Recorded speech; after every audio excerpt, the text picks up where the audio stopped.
Eh bien, bonsoir. Merci d'être là. Je suis très heureuse, moi aussi, personnellement, de vous accueillir. Alice, Sergueï, Christophe. Alors, on va parler de mise en scène et de politique, sans doute. Ça va être un peu ça, notre axe. Sergueï et Alice, vous êtes tous deux des cinéastes importants, à nos yeux, mais pas seulement. Et tous les deux, vous faites des documentaires et de la fiction. Christophe Kantchev, vous êtes, donc, comme ça a déjà été dit, mais je vais le redire, rédacteur en chef adjoint de la revue Politis, donc, et critique aussi de cinéma, et je crois auteur. Voilà. Alors, je voulais dire en préambule ou en introduction qu'il ne s'agissait pas, en vous réunissant, Sergueï et Alice, de dire ou de tirer un trait d'équivalence entre la situation en Ukraine ou en Russie et la situation française, évidemment. Mais ça n'empêche que, malgré cette différence, qu'on ne peut pas réduire, il y a des questions communes autour desquelles on peut peut-être dialoguer. En tout cas, on va essayer de faire ça. Et vous avez surtout un point commun très évident, c'est que vous faites tous deux un cinéma politique.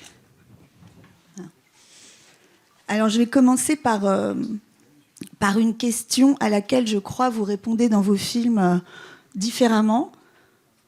C'est celle de la distance. Voilà. La distance à laquelle vous mettez vous-même par rapport aux situations que vous filmez, notamment dans les documentaires, hein, aux gens que vous filmez, et la position dans laquelle vous mettez le spectateur. C'est pas toujours la même chose d'ailleurs, c'est-à-dire on peut placer sa caméra à un endroit et ça mettra le spectateur à un autre endroit. Tous les deux, vous répondez différemment, mais je vais commencer par Sergueï, parce que vous dites, Sergueï Loznitsa, une chose très forte, vous dites qu'il y a un degré de proximité impossible, en tout cas que vous ne souhaitez pas, une frontière que vous ne souhaitez pas franchir de l'intimité avec les personnes que vous filmez.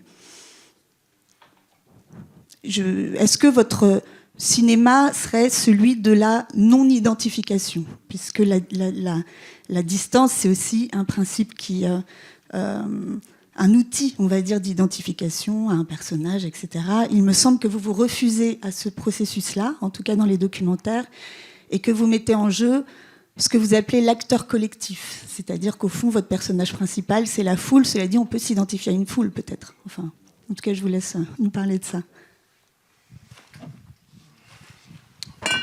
Bonsoir.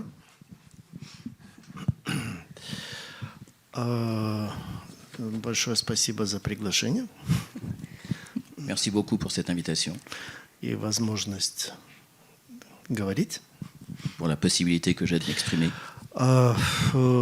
За очень редким исключением у меня нет фильмов, документальных фильмов, в которых я бы имел главного героя или героев. À de très très rares exceptions, je n'ai pas fait de film documentaire dans lequel j'aurais des héros, ou même un héros. Я сделал только один фильм, где я снимал семью. Il n'y a qu'un film dans lequel j'ai filmé une famille. Все остальные фильмы, герои — это люди. И если вспомнить там, все фильмы, которые я делал из архива, или фильмы, которые я снимал, это герои, это люди. Et les autres, dans mes autres films, en fait, ce sont les gens qui sont des héros. Que ce soit des films d'archives que j'ai montés ou que ce soit des films documentaires que j'ai tournés, c'est d'une manière générale les gens. С одной стороны, кино дает возможность посмотреть на социальные процессы. Именно кино дает такую возможность и описать в большом масштабе изменения, которые происходят в обществе. Et le cinéma, d'un côté, permet justement de regarder les processus sociaux qui sont en cours et de montrer l'ampleur des changements qu'il peut y avoir dans une société. И я решил развивать драматургию, возможность такого рода повествования в своих фильмах. Et j'ai décidé ainsi de développer la dramaturgie de la narration dans mes propres films. Один из первых фильмов, который не имел главного героя, это не документальная картина, но тем не менее, и в которой была уже странная структура. Это фильм Эйзенштейна «Стачка». Et le premier film, qui n'est pas un film documentaire d'ailleurs, dans lequel justement j'ai vu ce processus à l'œuvre, c'est dans La grève de Eisenstein. Второй фильм – это «Падение дома Романовых» Эсфирь Шуб.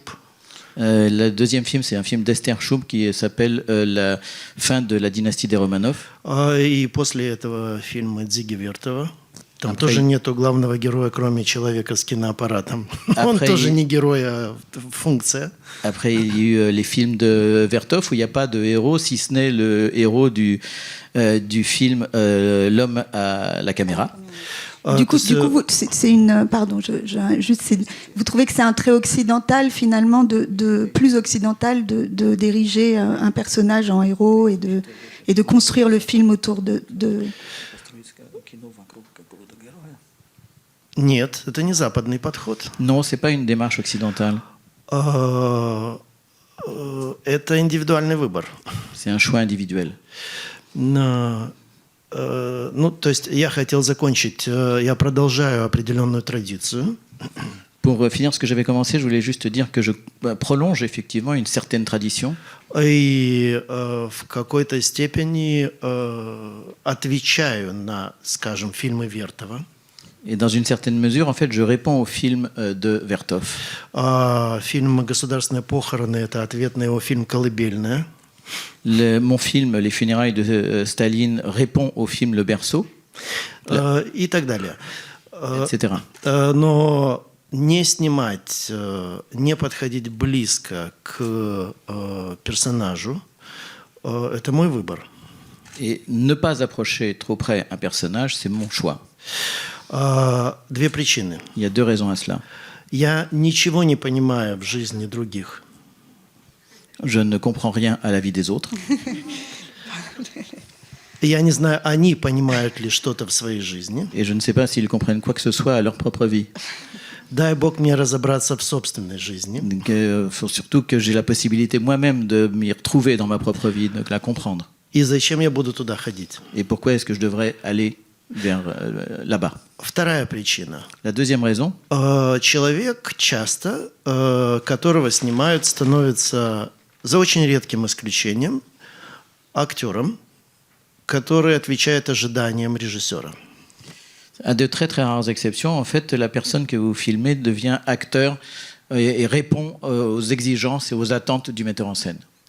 Третья причина. Et une troisième raison, Вы можете, если вы видите сквозь, то есть через, и видите суть человека, показать ему то, что он о себе, может быть, не хочет знать. c'est également le fait que si vous arrivez à voir à travers lui, à trouver l'essence de ce qu'il est, peut-être c'est quelque chose qu'il n'a pas lui-même envie de voir et de savoir. Таким образом, вы разрушите его личную жизнь. Ça veut dire que vous détruisez en fait sa vie intime, sa vie privée. Он должен иметь свою историю, свое познание себя. Il doit avoir sa propre histoire et se connaître lui-même. Кто давал такое право? Qui a donné ce droit-là? И я не хочу вступать в эти этические границы. Et je ne veux pas justement entrer dans ces limites éthiques. Для меня это вопрос этики. C'est pour moi une question éthique. Поэтому я делаю фильмы о истории, и там много что есть сделать. C'est pourquoi je fais des films sur l'histoire et il y a beaucoup de choses à faire. Il y a sans doute aussi des problèmes éthiques qui peuvent se poser quand on filme les foules et les processus sociaux. Mais je vais passer juste... On va en reparler du coup de ces questions-là et je profite de ce que vous venez de dire qui est très éclairant pour donner la parole à Alice sur une question où vous n'êtes pas, il me semble, mais peut-être je me trompe, au même endroit que Sergueï, sauf peut-être sur le souci éthique de ne pas dévoyer ou de ne pas trahir les gens que vous filmez.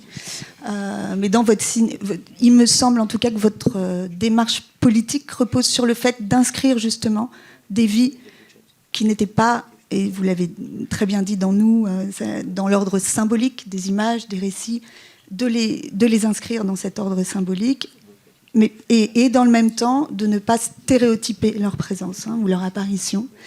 Et donc vous, il y a des gens dont vous vous approchez, mais étant donné la plupart du temps la rigueur de votre cadre et la durée des plans, il me semble qu'on n'est pas non plus dans un processus identificatoire basique. Et ensuite, il y a vous-même dans vos films, et on en parlera après peut-être. Voilà.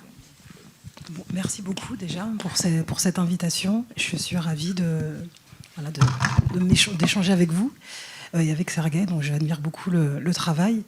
Moi, effectivement, c'est presque la question éthique. Je pense qu'elle est centrale et elle est inhérente à toute pratique documentaire. Mais en fait, les bornes, le cadre de cette question morale, de cette question éthique, chaque cinéaste, en fait, a le loisir de l'ériger. En fait, il n'y a pas d'absolu. Et effectivement, moi, mes films, enfin, la question éthique de mes films, enfin, je me souviens pour parler très précisément d'un film en particulier, La Permanence, la question éthique était au centre, était vraiment centrale et presque était préalable à toute la démarche de la mise en scène. C'est-à-dire qu'elle était presque constitutive de la manière dont j'allais mettre en scène ce film. Mais elle était centrale. Et en même temps, la question de l'intime, pour moi, contrairement... Vous pouvez nous dire, du coup, resituer La Permanence et pourquoi, justement, cette question éthique présidait à toute votre pensée sur ce film, juste pour les gens, pour ceux qui... Voilà. Alors, en fait, c'est un film que j'ai tourné il y a 10 ans dans un hôpital en banlieue parisienne. Et en fait, c'est dans un endroit un médecin généraliste et une psychiatre qui accueillait des migrants primo-arrivants qui arrivaient là après des maux qu'ils pensaient être totalement physiques, mais ils étaient totalement gouvernés et complètement traumatisés par la violence de leur statut, par la violence de leur non-existence administrative, de leur non-existence presque symbolique. Et cet endroit précis, dans ce couloir vétuste d'un hôpital de banlieue parisienne, était presque le seul endroit au monde où ils pouvaient être reconnus, où ils pouvaient être regardés, où ils pouvaient être finalement... au-delà de légitimer, ils avaient en fait un droit à une existence, en fait, juste dans la manière dont le médecin pouvait les regarder. Et donc, c'est des gens qui arrivaient dans un moment d'énorme fragilité, de grande vulnérabilité. Moi, je suis restée 1 an en repérage avant même de pouvoir envisager d'y introduire une caméra. Et en fait, la question de l'accord et la question de l'accord à ma présence et de l'accord au film ne s'est pas forcément fait sous un contrat assez classique, juridique, de signer un contrat de droit à l'image. Elle s'est fait vraiment dans une adhésion au projet, mais ce qui est très étrange, c'est que ça s'est jamais vraiment formulé de façon verbale. Ça s'est raconté dans la mise en scène, dans la manière dont les gens, en fait, utilisaient cet espace pour dire quelque chose et en fait, étaient d'une certaine façon co-metteurs en scène avec moi du film et du moment en fait où ils apparaissaient. Je sais pas si c'est... Et pour donner un exemple très précis, moi je tournais tous les mardis et en fait le médecin avait ouvert sa permanence le mardi et le vendredi pour laisser la possibilité aux gens qui ne voulaient pas être filmés de venir le mardi ou le vendredi. Bref, et le jour du cinéma, en fait, d'ailleurs c'est presque... Le cinéma était devenu pour les médecins et psychiatres et pour le médecin généraliste un outil de soin, c'est-à-dire que et les gens venaient en masse le jour du cinéma parce que déposer quelque chose et finalement être reconnu, être regardé par le médecin, par ma caméra et par les spectateurs futurs, il y avait quelque chose dans cette... Du coup, le tournage lui-même était agissant en fait. Était totalement agissant et en fait ça je l'ai pas du tout formulé, je l'ai pas du tout théorisé au préalable, je l'ai vécu dans tout le processus de repérage et dans tout le processus de tournage et en fait ça crée une espèce d'intensité extrêmement forte de présence à tel point que arrêter le tournage a été une décision extrêmement douloureuse et pour moi et pour les médecins et comme un concentré de vie, un concentré de nécessité. Et donc cette question de dire je veux être filmé ou pas, moi quand le film est passé sur Arte, j'étais obligée à l'issue du tournage de faire signer à tout le monde, mais je ne l'ai pas fait signer au moment où je tournais parce que je ne pouvais pas, la pièce était juste une pièce de 10 mètres carrés, les gens rentraient et en fait je savais tout de suite si les gens avaient envie d'être filmés, si j'établissais un rapport de pouvoir ne leur laissant pas la possibilité de dire non.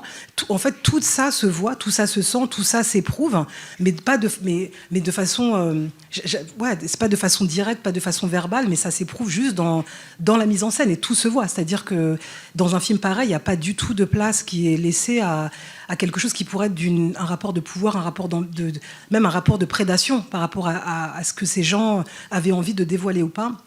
Et j'ai le sentiment que le film en témoigne, et qu'il n'y a pas de place pour l'ambiguïté, quoi.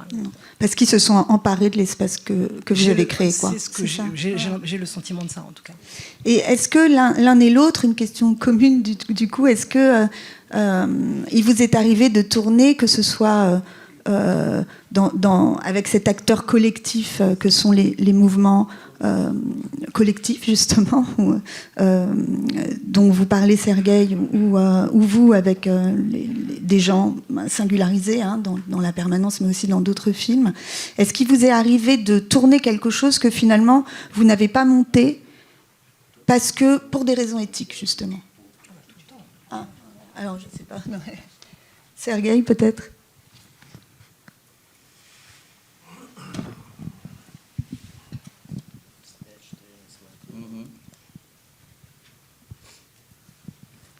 Non.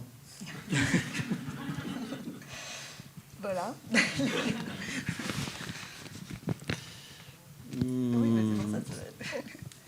У нас был материал для фильма «Майдан», но это материал, который не мы снимали, который я не поставил в фильм по этическим причинам, но это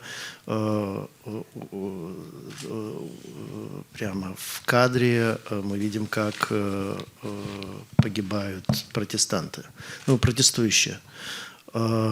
И довольно близко смерть людей. Я его не поставил просто по этическим причинам, но это не материал, который мы снимали. Il y a eu effectivement sur mon film Maïdan des rushs, mais ce n'était pas nous qui les avions tournés, c'est des rushs qu'on nous avait donnés, et pour des raisons éthiques, je n'ai pas monté ces rushs dans le film parce qu'on voyait effectivement des manifestants mourir trop près de la caméra, et je ne voulais pas montrer ces images, encore une fois, que nous n'avions pas tourné nous-mêmes dans mon film, pour des raisons éthiques. Ну, с таким вопросом я не сталкивался. Donc je n'ai pas eu à résoudre cette question-là. Et alors vous, Alice? Bon, encore une fois, pour La Permanence, oui. En fait, j'ai beaucoup tourné. Mais effectivement, le cadre, la mise en scène, la rigueur du plan, le plan séquence, il y a beaucoup de situations que j'ai pu filmer et que j'ai pas montées parce que même si les gens m'avaient donné l'accord, en fait, je sentais que c'était un accord qui n'était pas complètement voulu, et ça se sentait dans le malaise qu'il pouvait avoir devant la caméra. C'est aussi dans des moments de très très grande vulnérabilité, de très grande intimité. Il y a des choses que j'avais pas du tout envie de dévoiler. Il y a des scènes de ce film que je n'aurais jamais montées si je les avais filmées de face. Il y a beaucoup de scènes qui sont tournées du point de vue du médecin, donc les gens sont uniquement en amorce. Et en fait, il y a beaucoup de situations. Par exemple, la dernière situation d'une femme qui fait carrément une crise en direct et qui est filmée de dos. Je pense que si j'avais été face à elle, et je n'aurais jamais assumé d'exposer la fragilité et la vulnérabilité de cette femme à ce moment de crise, à ce moment-là. D'autres cinéastes n'ont pas ce type de précaution. Et en fait, je ne juge pas, mais en fait, moi, dans ce film, de façon complètement intuitive, j'ai déterminé avec ma monteuse les endroits la question morale et la question éthique, elle s'est inventée ensemble, mais de façon très subjective. C'est pas un principe... Finalement, dans vos réponses, je me demande si il n'y a pas chez... Enfin, peut-être la réponse sera non, mais il n'y a pas chez Sergueï le SNITSA un dispositif pensé pour ne pas prendre ce type de risque, justement, pour ne pas se retrouver dans ce que vous disiez tout à l'heure, Sergueï, pour ne pas se retrouver dans une situation où on a filmé quelque chose qu'on ne peut pas montrer, où on a violé en gros l'espace, une intimité, et que chez vous, pour le cinéma que vous souhaitez faire, vous mettez quelque chose en place pour que ça n'arrive pas, mais il y a cette prise de risque malgré tout, ça peut arriver. de tourner quelque chose, mais quand on s'approche des gens, ça peut toujours arriver, en fait. Mais même dans la fiction, en fait, c'est-à-dire que moi, j'ai quand même fait une fiction sur une histoire réelle, sur une femme qui existe, une femme qui est encore vivante, qui a tué son enfant, qui a, à partir d'un procès d'infanticide auquel j'ai assisté à Berck, enfin, autour de l'infanticide de Berck. Et même dans cette fiction, je me suis fixé un cadre éthique et un cadre moral pour ne pas outrepasser quelque chose qui était de toute façon border, c'est-à-dire instrumentaliser, vampiriser comme ça la vie de quelqu'un qui existe. C'est extrêmement touchy. Et en fait, toute la mise en scène de Saint-Omer, toute l'écriture de Saint-Omer, je n'ai cessé de naviguer autour de cette frontière extrêmement touchy entre la vampirisation et une question politique. Ou même la spectacularisation, en fait. Mais ça, je trouve que vous ne cédez pas du tout à ce risque, parce que de par ce dispositif très frontal et de mise à plat du processus du procès, si j'ose dire, en tout cas, il y a quelque chose qui fait qu'on n'est pas dans la spectacularisation, on n'est pas dans le film de procès. La spectacularisation, mais même jusqu'où j'allais dans la vie de cette femme. Ouais. Et qu'est-ce que je dévoilais, c'est-à-dire que me fixer très précisément sur tout le verbatim du procès, c'était aussi une façon pour moi de ne pas interpréter, de ne pas instrumentaliser, de ne pas instrumentaliser sa vie. Et ça a été pour moi, enfin la réponse que j'ai trouvée dès le scénario, ça a été la précision quasi documentaire et de sa parole et de ce qu'elle a dit et de ce qui s'est passé au procès. Pour moi, et le procès étant quelque chose de public, je me suis autorisé ça mais par contre, j'en ai pas du tout dérivé. Et donc, c'est comme une reconstitution, finalement, du coup. À partir d'écrits, à partir des procès-verbaux. Il y a quelque chose de l'ordre de cette démarche-là. Alors, c'est pas une reconstitution, parce que justement, j'ai pas voulu mettre en scène le crime, ou j'aurais pu... Du procès. Oui, c'est ça. Mais à partir des... Je dis ça parce que chez Sergueï Loznitsa, il y a je crois, en tout cas c'est une question que je pose, mais la volonté de mêler parfois fiction et documentaire dans un film où vous reconstituez comme dans Donbass des scènes qui existent, qui ont été tournées, qui existent sur YouTube, etc. Et vous avez le souhait de mêler ça à des scènes complètement fictionnelles, ou des vraies scènes, ou du documentaire. Je crois que vous aviez un projet, je ne sais pas si vous l'avez fait, avec Babillard Contexte, de procéder, de flouter au fond la frontière entre ce qui est reconstitué avec une dramaturgie qui vous est propre et des éléments strictement documentaires. Вернемся к этике. Revenons à l'éthique. В документальном кино для меня это вопрос, который возникает на момент съемки. Pour moi, dans le cinéma documentaire, c'est une question qui apparaît au moment du tournage. Съемка – это агрессивный акт. Parce que le tournage est un acte agressif. Это вторжение в жизнь. C'est une invasion dans la vie de quelqu'un. И насколько я могу поступить неэтично по отношению к другим в жизни. Et autant que je puisse être éventuellement peu éthique dans la vraie vie. Я отвечаю в момент съемки. Je réponds de cela au moment du tournage. В игровом кино совершенно другая условность. Dans le cinéma de fiction, c'est un dispositif complètement différent. В данном случае снимать можно все, что угодно. Dans ce cas-là, d'ailleurs, avec le cinéma de fiction, on peut tourner tout ce qu'on veut, on peut filmer tout ce qu'on veut. Как угодно. Comme on le veut. И вопрос этики – это вопрос отношения к зрителю. Et à ce moment-là, la question éthique revient à la question de la responsabilité vis-à-vis du spectateur. К его восприятию. À son regard, le rapport à son regard. Что показывать, что не показывать. Qu'est-ce qu'on montre et qu'est-ce qu'on montre pas. Вопрос драматургии. C'est à ce moment-là une question de dramaturgie à la base, premièrement. Наше восприятие, оно не бесконечно. Notre réception, notre perception n'est pas infinie. И есть такие вещи, которые могут полностью разрушить нас. Il y a des choses qui peuvent complètement nous anéantir. И это вопрос ответственности режиссера. Et encore une fois, c'est là la responsabilité du metteur en scène. Вот Вот, собственно, все. Voilà. Это правило. Et du coup, j'insiste un peu pour poursuivre. Est-ce que vous avez déjà reconstitué voilà, des scènes qui existaient, que vous aviez visionnées, des séquences sur YouTube ou tournées par d'autres, ou des rushs, et avec l'intention, j'ai lu ça, mais peut-être je me trompe, peut-être vous avez... Mais avec l'intention d'ajouter une dramaturgie... Да, но... Voilà. Да, Et Oui. de dramatiser, au fond, un peu. Voilà. нет. Non. Alors d'ajouter une dramaturgie, mais pas de Не drame. в, Mais très bien. не в этом дело. Non, c'est pas cela dont il retourne. Дело в том, что когда, например, рождалось документальное кино, оно рождалось как кино игровое. En fait, quand le cinéma documentaire est né, il est né comme du cinéma de fiction, Желание все контролировать. avec le désir de tout contrôler. Отсюда идея пропаганды. D'où l'idée de la propagande. Я был очень удивлен, когда я работал, например, с хроникой блокады Ленинграда. J'ai été stupéfait quand je travaillais avec les rushs du blocus de Leningrad. Когда я увидел несколько дублей одного кадра, J'ai vu plusieurs prises d'une seule et même scène. идет человек по заснеженной улице On voit quelqu'un marcher dans une rue enneigée и падает. et tomber. Второй дубль. Deuxième prise. Бежит девочка, On voit une jeune fille courir, une С petite fille портфелем. courir, avec un cartable.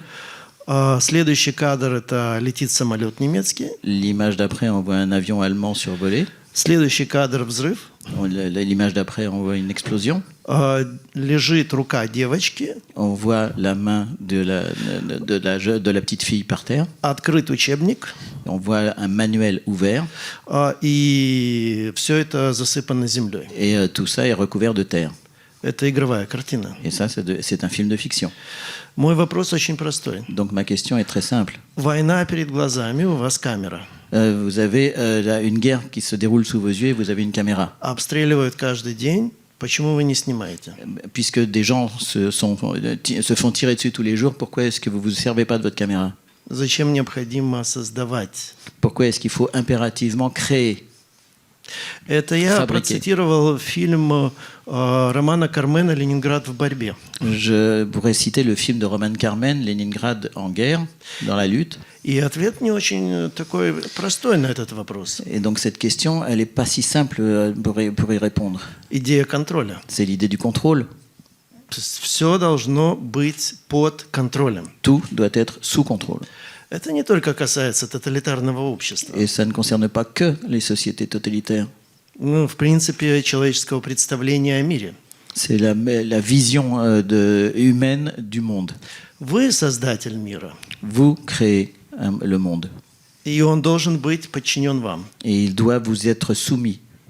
Когда телеканалы спрашивают сделать какой-то фильм, Quand une chaîne de télé fait un film, они желают иметь какой-то результат, ils veulent avoir un résultat о котором они знают заранее.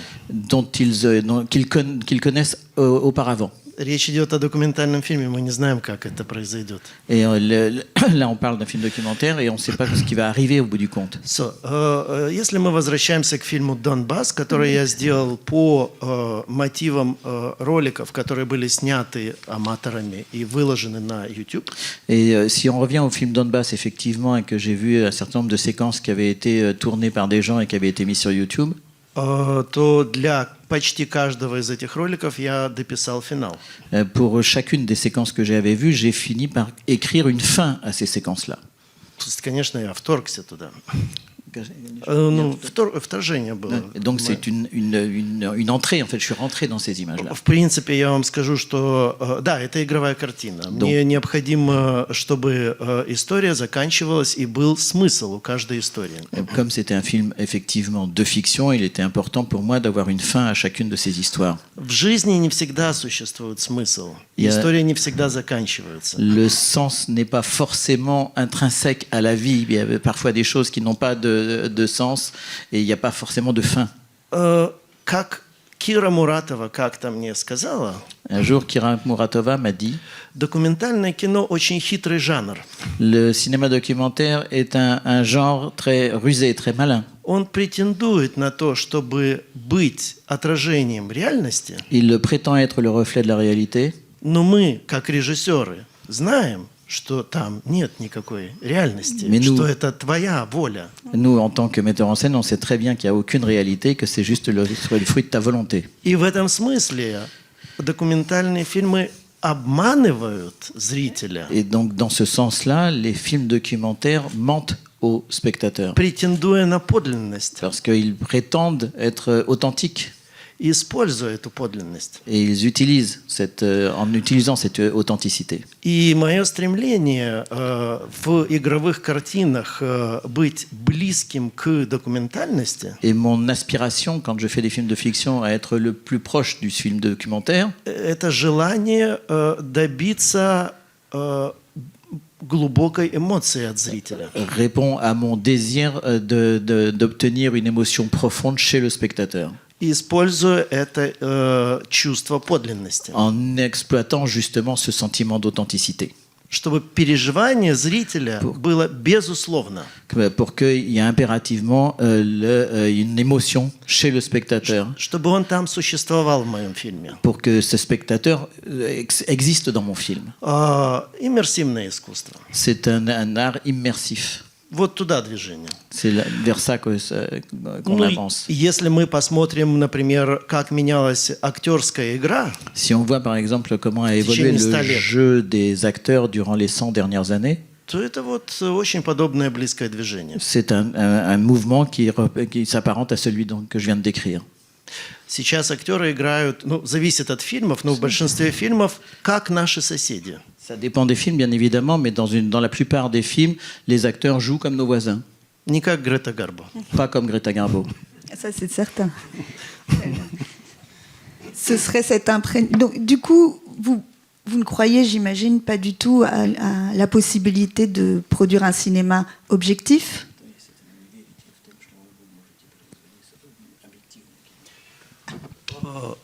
Ну, во-первых, мы должны определить, что такое объективность. Il faudrait déjà définir ce qu'est l'objectivité. Я вам скажу, что ее не существует. Moi, je vous dirais qu'elle n'existe pas.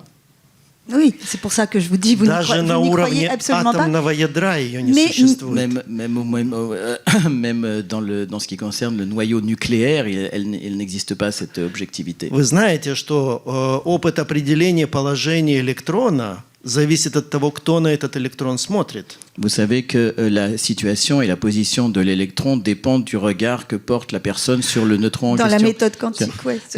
Квантическая, да? Что? Квантическая, да. Ну, это Гейзенберг. C'est Heisenberg. Это 20-е годы 20 века. C'est les années 1920. Et du coup, То есть, ну, я вам другой пример Je vais приведу. vous donner un autre exemple. У меня есть такой близкий друг Виктор Косаковский, очень хороший документалист. J'ai un ami très proche, Victor Kosakovsky, qui est un très bon documentariste. Он как-то мне сказал, Il m'a dit un jour, я когда ставлю камеру и направляю ее куда-то, quand je mets ma caméra et que je dirige l'objectif vers постоянно dans une случается direction, какая-то катастрофа. il y a toujours une catastrophe qui se produit.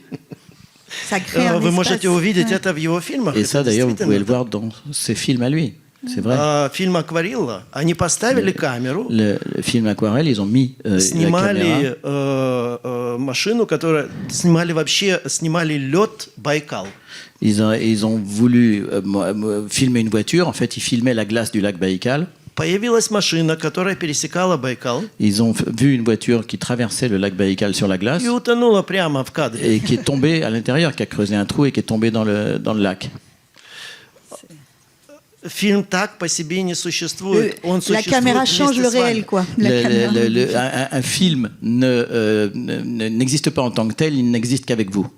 Вы и объект, который вы наблюдаете. C'est vous et l'objet que vous étudiez, que vous Это regardez. пара. C'est un couple.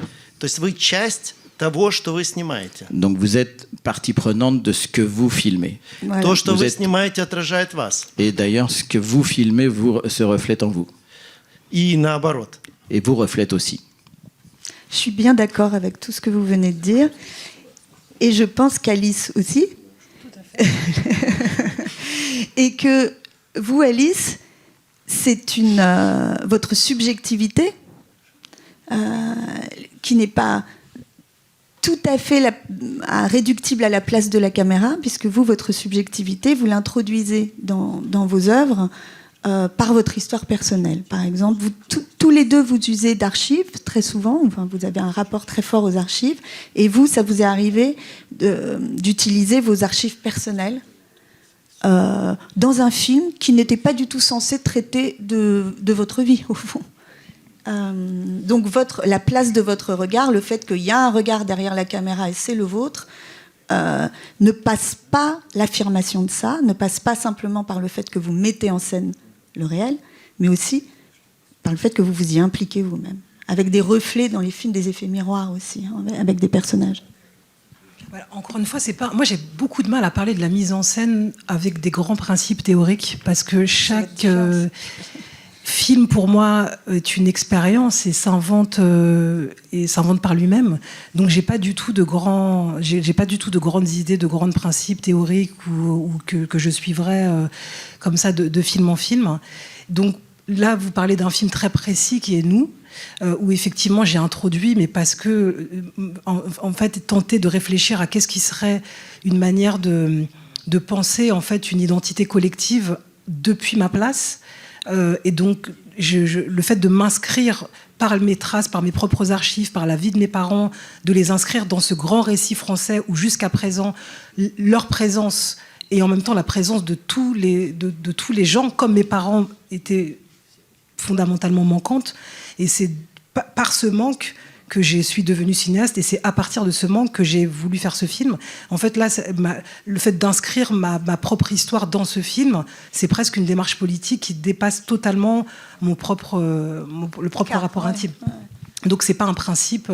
Non, je pense que je suis beaucoup plus présente finalement dans Saint-Omer, qui est un film de fiction, que dans Nous. Mais avec un personnage miroir, presque, la personne qui fait ses recherches, enfin, en tout cas, par exemple. Et peut-être même la Fabienne hein, Cabou, et peut-être même oui. chez cette personne-là, mais ouais.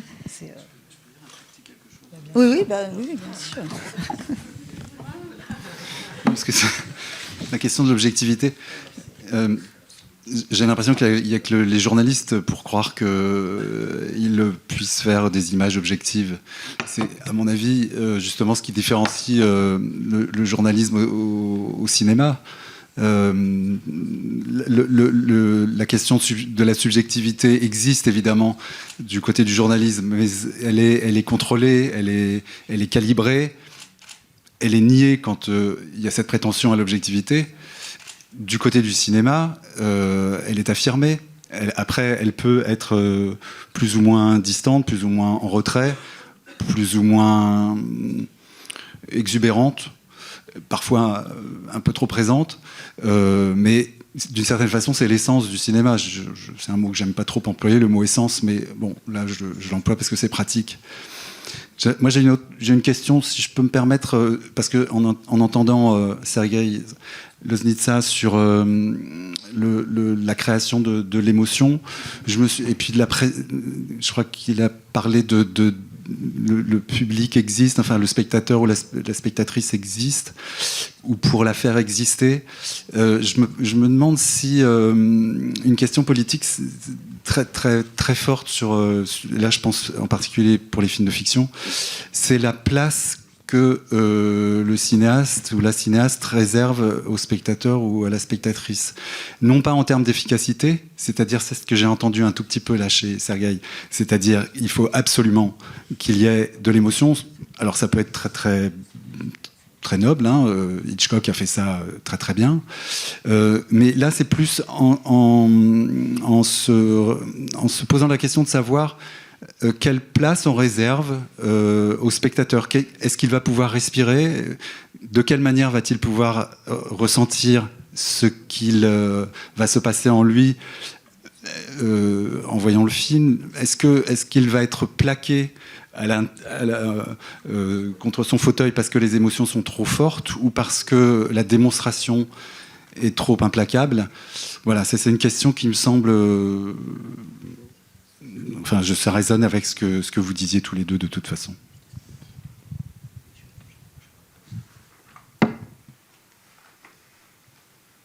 Eh ben, il vous a posé une question.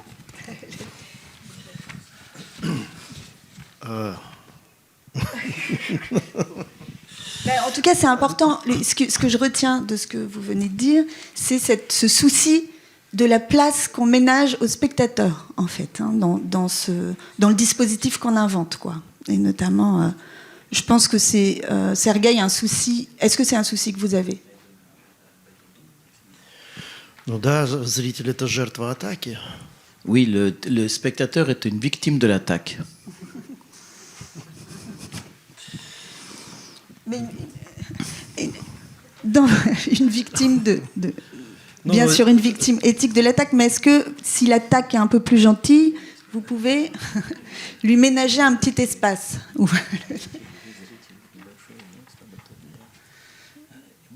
Ну, я не знаю, но нет смысла делать фильмы. Для меня прежде всего важно в фильме тема.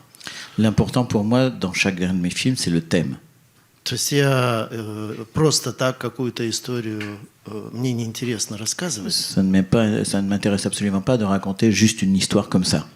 У нас существуют темы, которые совершенно не тронуты. Nous avons des thèmes et ils sont multiples qui n'ont pas encore été abordés. Они все опасны. Et ce sont tous des thèmes dangereux.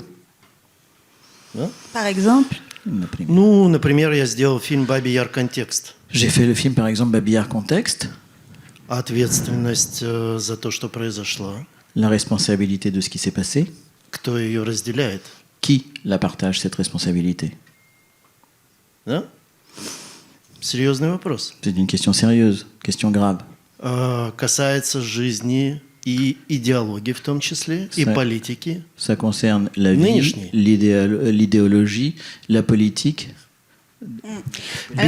Я вам скажу проще. 1,5 миллиона или 3 миллиона евреев невозможно было в Советском Союзе без участия местного населения истребить.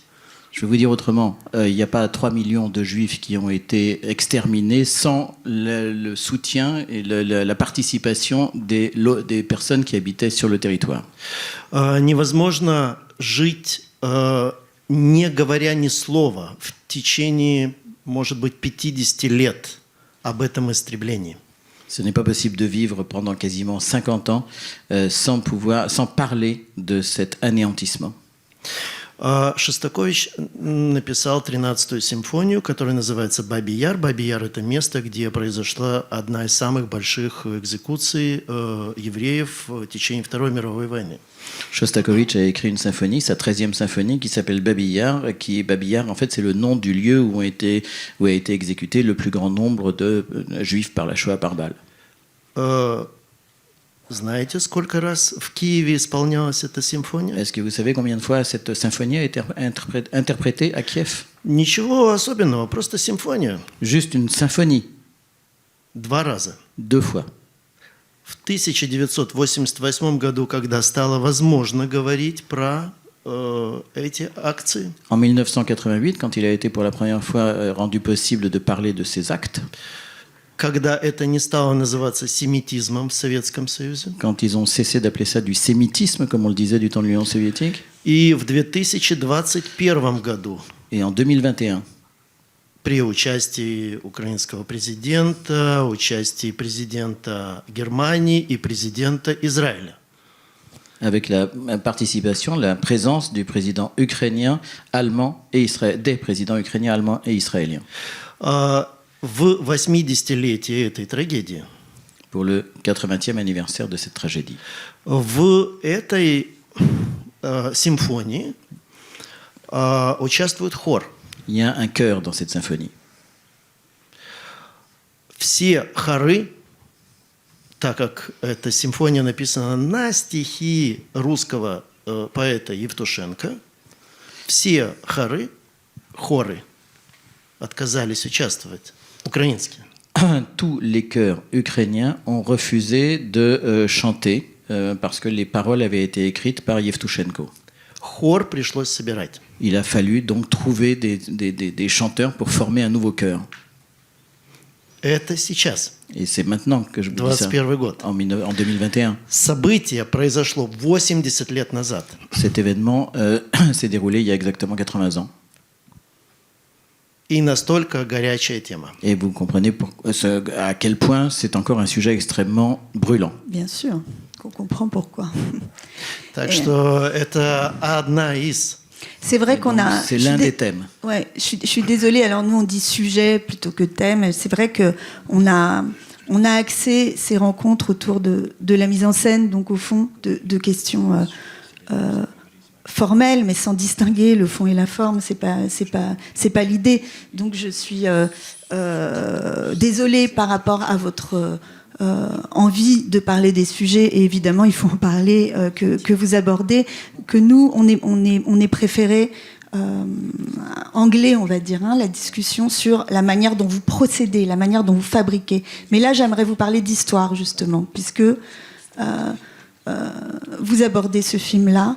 J'aimerais vous parler de quelque chose que vous dites et qui me frappe beaucoup, qui est que nous ne voyons pas, vous désignez notre cécité à ce qui nous arrive.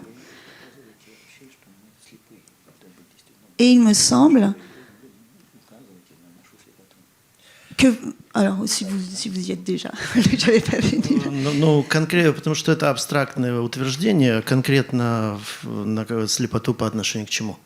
La cécité par rapport à quoi? Parce que là, Par rapport à ce qui, par exemple, la cécité par rapport à ce qui est en train de se produire en termes de menaces ou plus que menaces d'installation d'un système autoritaire. Par exemple, par rapport aux guerres aussi, au fait que les guerres, on sait qu'elles vont, on peut savoir qu'elles vont se produire quand une telle ou telle situation se retrouve dans l'histoire, et puis finalement quand on est face à cette menace-là, on fait comme si ça allait pas arriver alors que ça arrive. Et vous dites parfois que vous faites des films sur des événements de l'histoire pour nous éclairer aussi sur cette cécité dans le fond, c'est-à-dire pour nous permettre... Да, но вы говорите, когда-то произойдет война. Война идет, вы сейчас воюете. Вы сейчас воюете. Là, vous êtes en guerre, en fait, parce que vous dites, quand des guerres vont se produire, Bien qu'on sûr s'aperçoit, qu'on est en mais là, guerre. vous êtes déjà en guerre. Франция, Германия воюют сейчас с Россией. La France et l'Allemagne sont déjà en guerre avec la И Russie. остальные страны НАТО воюют с Россией. Et les autres pays de l'OTAN également sont en Только guerre это avec не la Russie. названо Sauf que войной. ce n'est pas dénommé comme étant une guerre. Это такая странная помощь. C'est un soutien étrange. То есть мы в данном случае находимся в такой иллюзии. Donc on est dans une certaine illusion ici. Пока кто-то не скажет, да, идет война. Tant que personne ne dira oui, effectivement, c'est une guerre et elle se déroule là. То есть пассивное положение, в котором вы позволяете, я имею в виду правителей стран западных, быть активным кому-то другому. Donc ça permet à vos gouvernants d'être actifs pour d'autres personnes. А заявление, например, недавнее бывшего премьер-министра Нидерландов Рютте. Il y a eu une déclaration il n'y a pas longtemps de l'ex-premier ministre des Pays-Bas, Rutte, Нам выгодно, чтобы Украина продолжала воевать. qui a dit nous, en fait, ça nous est profitable que l'Ukraine continue de se battre. За это время мы создадим военную экономику. Parce qu'on va enfin monter une économie de guerre chez nous. Вы слышали комментарии Est-ce que vous avez entendu des чьи-то по commentaires этому поводу? de qui que ce soit sur ce sujet-là? А как на это смотрят украинцы? Et comment est-ce que les Ukrainiens regardent, écoutent ce genre de déclaration d'après vous? На мой взгляд, это довольно циничное заявление. À mon avis, c'est une déclaration extrêmement cynique. Вы умираете, Vous, là-bas, vous êtes en train de mourir. а мы будем создавать Mais nous- оборону. Nous, Для себя. on va monter une défense pour se protéger nous-mêmes. Пока вы умираете. Mais pour l'instant, vous mourrez. То есть я перевожу это с вежливо-политического на суть. Donc, Что он хотел сказать? je passe de ce qu'on appellerait la diplomatie polie à l'essence même de ce qui se passe. И мы нормально с этим J'ai traduit ça comme ça. сосуществуем. Et donc, on coexiste avec ça. Ну и так далее. Но мы выбрались в другую степь, в On другую... coexiste avec, Mais on est avec parti- ça et beaucoup on- d'autres choses aussi. On est parti loin là. On est parti, oui, mais en même temps, on ne peut pas empêcher que ça parte là, si loin et qu'on parle aussi de ces choses-là. Et je veux pas, en tout cas moi, je veux pas du tout l'empêcher. Je trouve ça central. Après, voilà, je me retrouve avec finalement un peu le mauvais rôle de dire, que peut le cinéma ? Alors le cinéma, il peut pas grand-chose par rapport à ça, peut-être, mais en tout cas, j'avais l'impression que dans votre manière d'explorer le passé, d'accord ? À travers le montage des films d'archives, c'est quelque chose de la répétition dans l'histoire, même si l'histoire ne se répète, on le sait jamais exactement comme elle a eu lieu, mais quelque chose des rouages de la répétition que vous cherchez à déjouer, voilà. Pour les spectateurs, en tout cas, qui recevraient ça, qui seraient attaqués par votre film. История повторяется тогда, когда никто ничему не учится. L'histoire se répète à partir du moment où personne n'apprend la leçon de ce qui s'est passé. D'où l'intérêt de films comme vous les faites sur le passé. Enfin, c'est de Babillard Contexte, Ну, я не так вообще к этому подхожу. Я думаю о том, что меня беспокоит, и делаю о том, что меня беспокоит. А насколько это важно, я не знаю. Ça, en fait, que je le vois moi, c'est-à-dire que j'essaye de tourner des films sur ce qui me rend anxieux, ce qui me dérange profondément, et c'est pour ça que je l'ai fait. Ну, опять-таки так получается, что я попадаю в какие-то больные точки, но это не совершенно намеренно. То есть у меня нету цели сделать вот такой или такой фильм вот сейчас или тогда. Et donc si j'aborde des points aussi douloureux, en fait, c'est pas, je ne cherche pas à toucher des points particulièrement douloureux, c'est que moi je le ressens comme ça, je cherche pas à faire ce film-là, à ce moment-là, sur ce thème-là.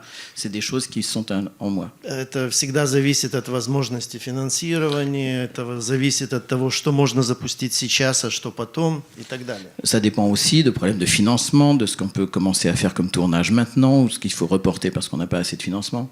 Ну, как, например, по поводу последнего фильма «Два прокурора» откомментировал журналист из Deadline. Он сказал, что если бы этот фильм появился год назад, то это была бы история одной отдельно взятой культуры, одной частной цивилизации. Il y a un journaliste en parlant de mon dernier film, de Procureur, un journaliste de Deadline qui a dit que si ce film avait été montré un an auparavant, il aurait raconté l'histoire d'une culture, d'un seul pays. А сейчас, когда этот фильм появился, это картина, которая предупреждает нас всех, американцев, о том, что, возможно, будет в авторитарном обществе при правителе, который стремится быть авторитарным. Or, comme il arrive maintenant, ce film tient à nous prévenir, nous, Américains, puisque c'est un journaliste de Deadline, des conséquences qui arriveront dès lors que des gouvernants deviennent autoritaires. Но так быстро течение истории не меняется. То есть мой вопрос, а что вообще изменилось в течение года? Mais l'histoire va pas aussi vite que ça, d'ailleurs, parce que je me pose la question de savoir ce qui s'est passé durant un an, rien de particulier. Эта потенция существовала всегда. Donc ça a toujours existé, en fait, ça. И, в принципе, в любом обществе. Et dans toute société. Disons que la menace augmente un peu, non, ces derniers temps, voire beaucoup, il me semble. Mais ça, dans nos pays, en tout cas, nous, on le ressent très fortement. Je voulais demander à Alice, par rapport à ça. Alice, juste, je voulais juste un peu pour permettre le dialogue. Alice Diop. Non, alors finissez. Short. Sorry. Угроза увеличивается тогда, когда вы позволяете ей увеличиваться. La menace augmente dès lors que vous lui permettez d'augmenter. Трамп – лицо половины Америки. Trump est le visage de la moitié de l'Amérique. Et Marine Le Pen de la moitié de la France. Justement, Alice Diop, voilà, s'est engagée. Moi, je me souviens de cette une de Libération quand, en France, il y a eu les législatives et où on a, enfin, comme si on n'avait plus peur ou comme si leur présence n'était pas beaucoup plus grande maintenant qu'elle ne l'était, mais disons que vous vous êtes exprimé pour pour dire que d'abord que ça m'a surprise ça parce que j'ai relu cette chose-là, que le cinéma pour vous c'était comme l'entrée dans le cinéma, c'était comme entrer dans un parti politique, parce que il s'agissait de défendre quelque chose. Et j'aimerais que vous me parliez de ça, de votre réaction au moment de ces législatives, du groupe que vous avez créé pour pousser les jeunes à voter, de là où vous en êtes maintenant par rapport à la menace fasciste en France. Voilà, de ce que vous pensez de tout ça.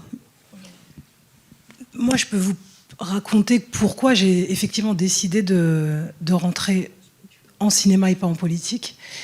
Et au fond, ce qui se passe aujourd'hui, c'est-à-dire ce racisme à visage ouvert, j'ai l'impression que toute ma pratique de cinéaste était pour moi une façon de te raconter finalement les signaux faibles de cette présence fasciste en France, ou presque pas forcément fasciste, parce que fasciste c'est un mot qui peut, de cette présence du racisme, de ce poison incolore et indolore, qui n'est en fait qui n'est pas que circonscrit à un parti politique qu'on érige comme les méchants et en nous protégeant, en se disant que d'une certaine façon, il y a eux et nous. En fait, moi, toute mon expérience de vie, toute mon expérience de femme noire française dans cette société-là, a été de mesurer comment cette violence du racisme, ce legs colonial, à quel endroit il affectait ma subjectivité, à quel endroit il affectait ma vie, et comment cette façon dont il affectait ma vie était quasiment indicible, n'était pas partageable, n'était pas racontée, n'avait pas d'espace pour se dire. Et en fait, de parler du racisme en imposant un discours contre un autre discours, j'ai toujours trouvé ça complètement insatisfaisant. Et au fond, pour moi, m'emparer du cinéma pour tenter de donner en fait une subjectivité à cette expérience-là, pour tenter de la matérialiser, c'était pour moi un acte de survie en fait. Et je me suis rendu compte que depuis 20 ans, il n'y a pas un des films que j'ai fait qui n'était pas mu par ce désir obsessionnel de donner un visage, de donner une réalité concrète à ce poison indolore et incolore qui contamine la société française, mais depuis quasiment toujours en fait. Donc là effectivement il apparaît au grand jour et au fond finalement tout le monde le voit, mais je pense que les effets les plus empoisonnants étaient presque plus forts quand ça paraissait pas à visage découvert. Tout aussi fort et tout aussi violent, et le fait qu'il apparaisse partout et que ça détourne au fond une responsabilité individuelle, une responsabilité presque collective d'y faire face à l'intérieur de sa propre vie, à l'intérieur de ses propres choix, à l'intérieur de ce qu'on fabrique. Et je vois bien que finalement l'espace du cinéma, les films qui sont produits en France ne s'emparent très peu, ou en tout cas pas assez de cette question-là en fait. Et pour moi, voilà, je pourrais vous parler de cette expérience très précise de ces législatives, mais en fait toute ma démarche de cinéaste, elle n'a eu de cesse de tenter de donner une matérialité, une forme à cette violence-là en fait, et à tenter de la parler et de la mettre en regard, de la représenter en fait, enfin de lui donner et donc en France en ce moment, ça me permet aussi d'aborder ça. Il y a, puisque vous avez commencé à parler des films qu'on peut faire ou des films qu'on peut pas faire, et il y a en ce moment une forme de censure qui est liée à des coupes budgétaires pour une part, et aussi à des vraies censures sur les films eux-mêmes, c'est-à-dire qu'on a beaucoup de remontées de gens de l'association ou ailleurs, d'amis qui disent tel distributeur m'a dit moi c'est trop homo, c'est trop gay ce film-là, donc c'est même pas la peine. Donc évidemment distributeur de gauche cool qui a déjà produit des tas de films LGBT, ou non là il faut des personnages sympathiques, on peut plus faire avec des personnages contradictoires, ou en tout cas qui poseraient d'autres problèmes. En gros il y a une haine, mais comme aux États-Unis, du wokisme qui a imprégné même nos milieux, du supposé wokisme en tout cas, mais ça existe le woke, puisque maintenant il faut l'investir presque pour lutter contre ceux qui sont en face, et donc une œuvre supposée woke, elle trouve vraiment très difficilement des financeurs, etc. Et j'avais justement convié Christophe Kantchev à nous faire un état des lieux, si possible, de la situation de la liberté de création en France en ce moment. Voilà. Je voulais simplement dire que le racisme, maintenant, comme il est plus visible, enfin, ce que vous disiez, le passage, en fait, dans le discours politique, a politisé finalement la question du racisme. C'est-à-dire qu'il l'a rationalisé, il l'a théorisé. C'est plus une violence sourde ou une violence très forte qu'on reçoit dans des coins de la société, c'est théorisé d'en haut, c'est-à-dire que c'est un racisme d'État, d'une certaine façon, qui est légitimé par le politique. C'est ce qui est plus grave. Alors j'ai fait mes petits devoirs, non pas de vacances, mais je suis obligé de prendre mes notes parce que j'ai quelques chiffres à donner pour la situation de la censure aujourd'hui. Je vais commencer par quelque chose que vous avez sans doute beaucoup entendu. Il s'agit des entraves économiques à la liberté de création. Et là, je vais parler de la partie publique, c'est-à-dire les baisses drastiques de budget alloué à la culture. Vous savez qu'en France, la culture, pour ce qui est de la part de l'argent public, il y a 2/3 de la culture qui est financée par les collectivités territoriales et 1/3 par le ministère de la Culture.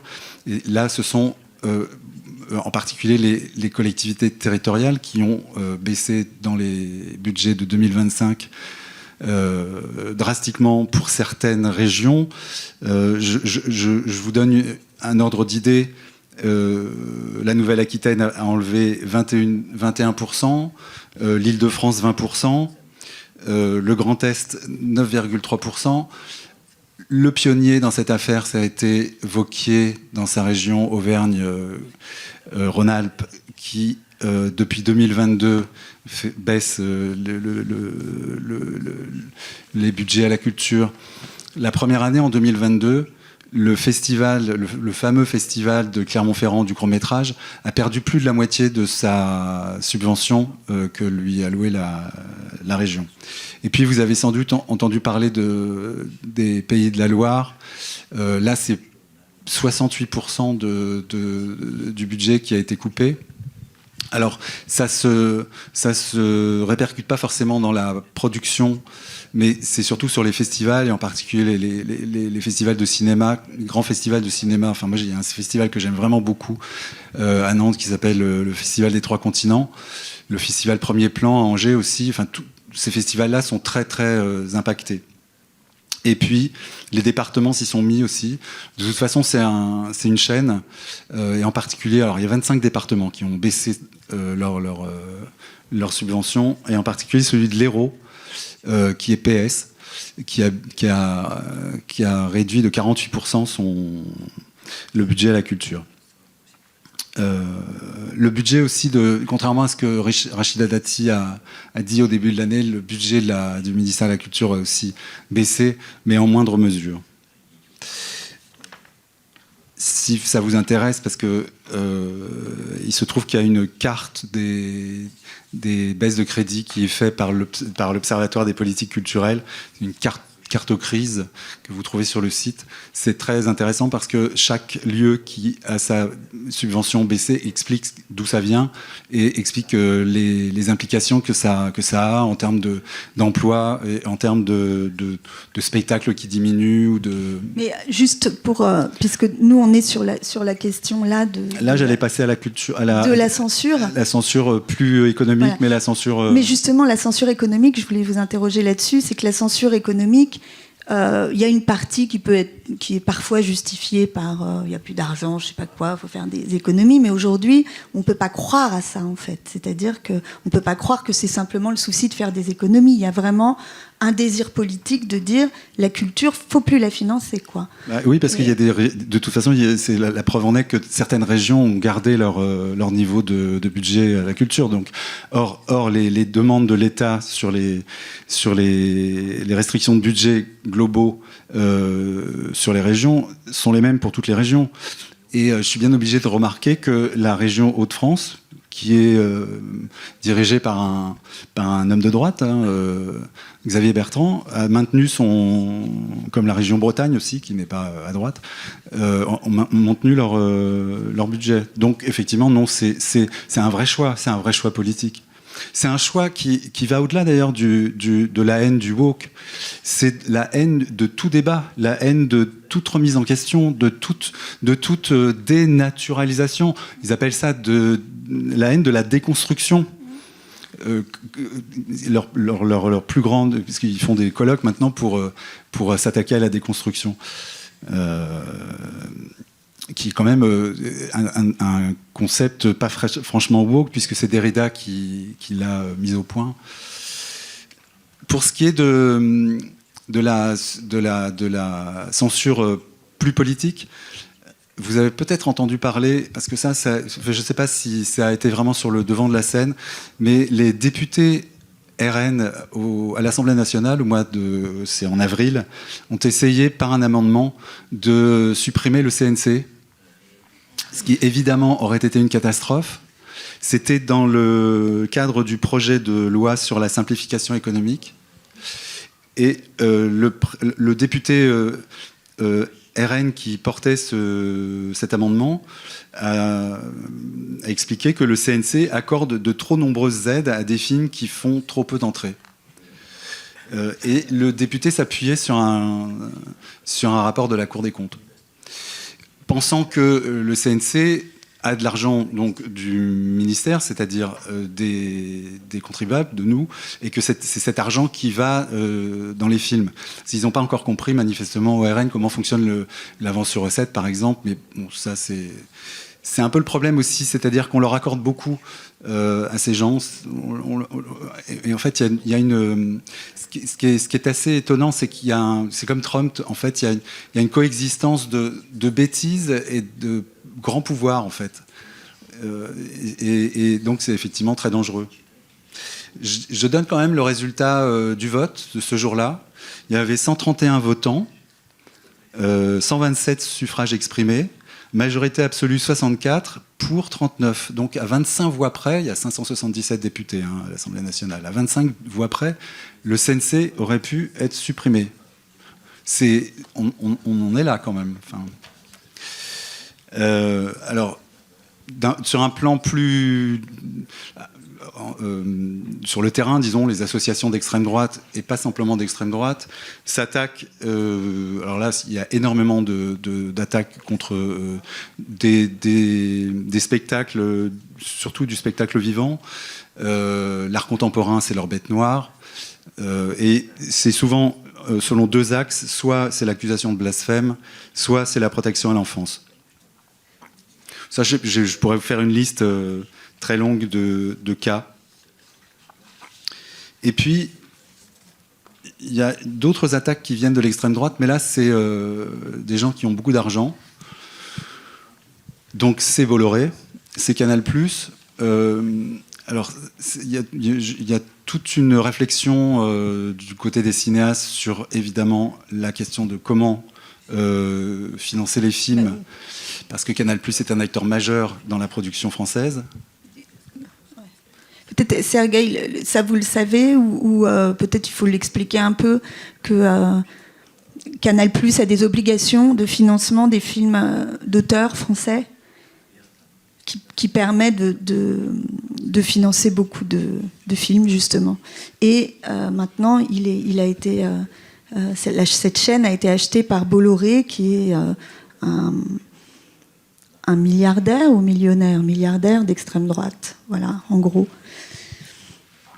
Du coup, ça place les cinéastes dans une position difficile, et en termes de résistance, il faut bien qu'on pose la question aussi, c'est-à-dire qu'à un moment, comment on s'élève contre ce milliardaire qui finance le cinéma tout en risquant, enfin, est-ce qu'on peut le faire en risquant qu'il ne le finance plus?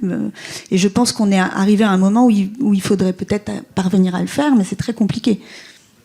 Oui, moi je voulais simplement dire que les interventions pour l'instant de Bolloré lui-même sont rares, même si elles ont existé, en particulier sur un film de François Ozon. qui montrait un prêtre qui avait eu des relations avec des jeunes enfants. Et donc là, la Canal s'est retiré. Et puis, Non, là, nous, on a aussi des informations sur ce qui se passe maintenant, puisqu'ils vont financer un peu moins le cinéma, ça c'est dans les accords. Oui. Et parmi les films qui ont été écartés, il y a beaucoup de films qui sont écartés dont on soupçonne que ce ne sont pas que des raisons financières, parce qu'il y avait... du coup, là, par contre, je suis pas sûre que je puisse vraiment oui, c'est pour ça que...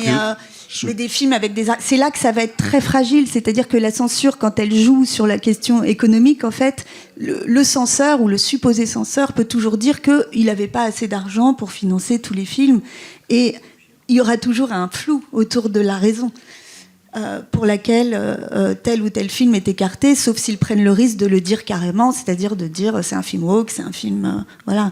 Et parfois, ils sont suffisamment malins pour ne pas le faire. Voilà. Et puis d'un autre côté, ils peuvent aussi financer des films qui sont ouvertement réactionnaires, comme celui qui a été produit avec le Puy du Fou sur la guerre de Vendée, qui s'appelle Vaincre ou mourir. Et puis il y a son collègue qui s'appelle Pierre-Edouard. Pour expliquer alors vraiment, j'ai pas fait mon travail avec ce film-là, je ne l'ai pas vu. Ah. Mais je sais que ça raconte la guerre de Vendée sous la Révolution. Et que ça doit être, de toute façon, c'est un thème, la guerre de Vendée, qui est un thème de bibliographie, de lutte en histoire très forte. Et j'imagine que c'est les affreux. Ça doit parler de génocide des Vendéens, j'imagine, puisque c'est la thèse d'extrême droite sur la Révolution française. Et puis Pierre-Edouard Stérin, alors ça, grâce à ce travail, je me posais la question à Cannes, pourquoi il y avait une compétition sur les réalités virtuelles, c'est une compétition d'œuvres immersives depuis l'année dernière. Alors c'est vrai que je regardais ça d'un œil un peu rapide, et puis je me suis rendu compte que le CNC a un fonds d'aide à la création immersive, et qui est le financeur, le producteur le plus actif, l'investisseur le plus actif pour ce qui est des œuvres immersives, donc de réalité virtuelle, Pierre-Edouard Stérin. Donc ça veut dire que... Я так понял, что вам нужно заняться миллиардерами и воспитывать их. Je pense qu'il faut que vous vous occupiez de vos milliardaires et que vous les éduquiez. Ну, то есть люди, которые имеют власть, не удовлетворяют. Donc les gens qui ont le pouvoir ne satisfont pas. Ну, то есть он имеет власть, если он покупает этот канал, он имеет власть на этом канале, и после этого делает, что хочет. Donc ça veut dire que si un milliardaire effectivement achète Canal+, il en fait ce qu'il veut, c'est cela ? Non. Насколько вы это позволите? Oui et non. En tout cas, il en fait ce que vous lui permettrez d'en faire. Exactement. Но эта борьба, она всегда существовала. Вообще, мой вопрос, а с какого времени государство начало финансировать культуру? Это ведь очень новое явление. Mais en fait, le fait qu'un État finance la culture, c'est quelque chose de récent. C'est quelque chose de nouveau dans l'histoire. Et puis, c'est pas tous les pays, c'est peu de pays. Только страны, которые были империями. Seuls les pays qui ont été des empires l'ont fait. У всех имперских стран существует традиция финансировать культуру. Tous les pays qui ont un jour été des empires ont toujours voulu effectivement financer la culture. Кроме Соединенных Штатов, которые стали империей. À l'exception des États-Unis, qui sont devenus ensuite un empire.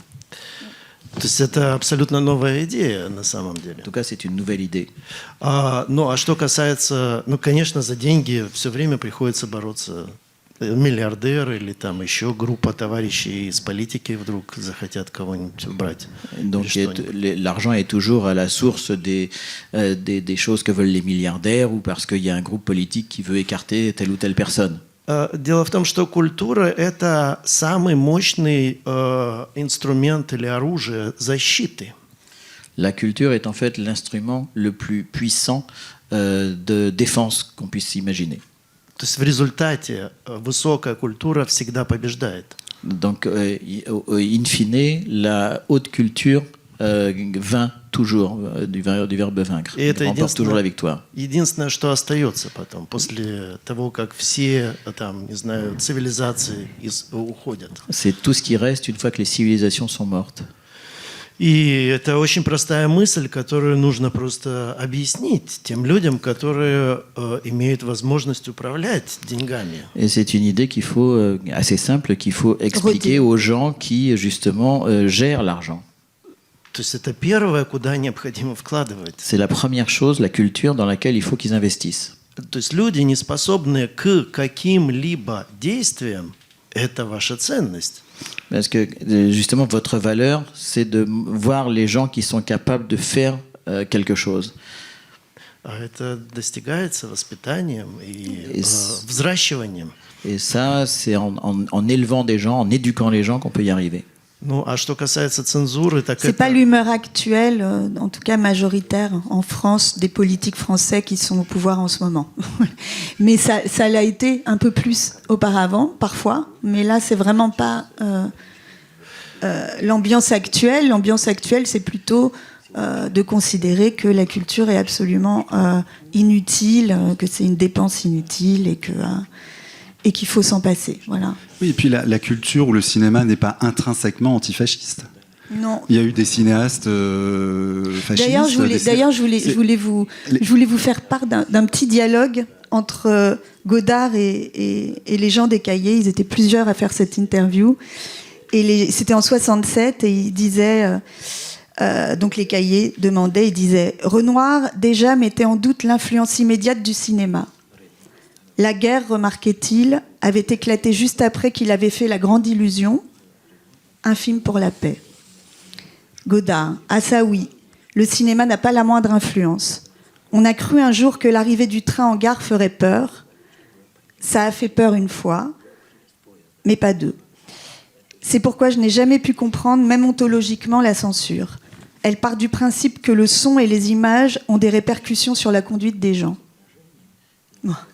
Alors ça peut être ce que je pense, c'est que ça peut être un long débat de savoir si, moi je pense que ça a parfois des influences, mais ce qui est sûr, c'est qu'en face, quand je dis en face, en tout cas, ce qu'on appelle l'extrême droite, eux, ils fantasment que ça a beaucoup d'influence et que même un film très confidentiel, au fond, il faut l'abattre s'il porte des valeurs qu'il faut abattre. C'est-à-dire que dans la bataille des idées, dans la fameuse notion gramscienne qu'ils se sont réappropriées, eh bien, eux, ils pensent que ce qu'on fait, même des tout petits films, même des toutes petites pièces, c'est très important, c'est une cible idéologique.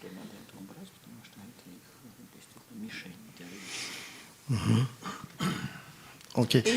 Ah oui, pardon. Et Alice, en fait, je voulais vous demander, parce que vous nous avez... vous avez évoqué quelque chose qui s'est passé aux États-Unis récemment avec un projet que vous aviez et qui n'a pas pu se faire. Voilà, j'aurais bien aimé que vous nous racontiez ça.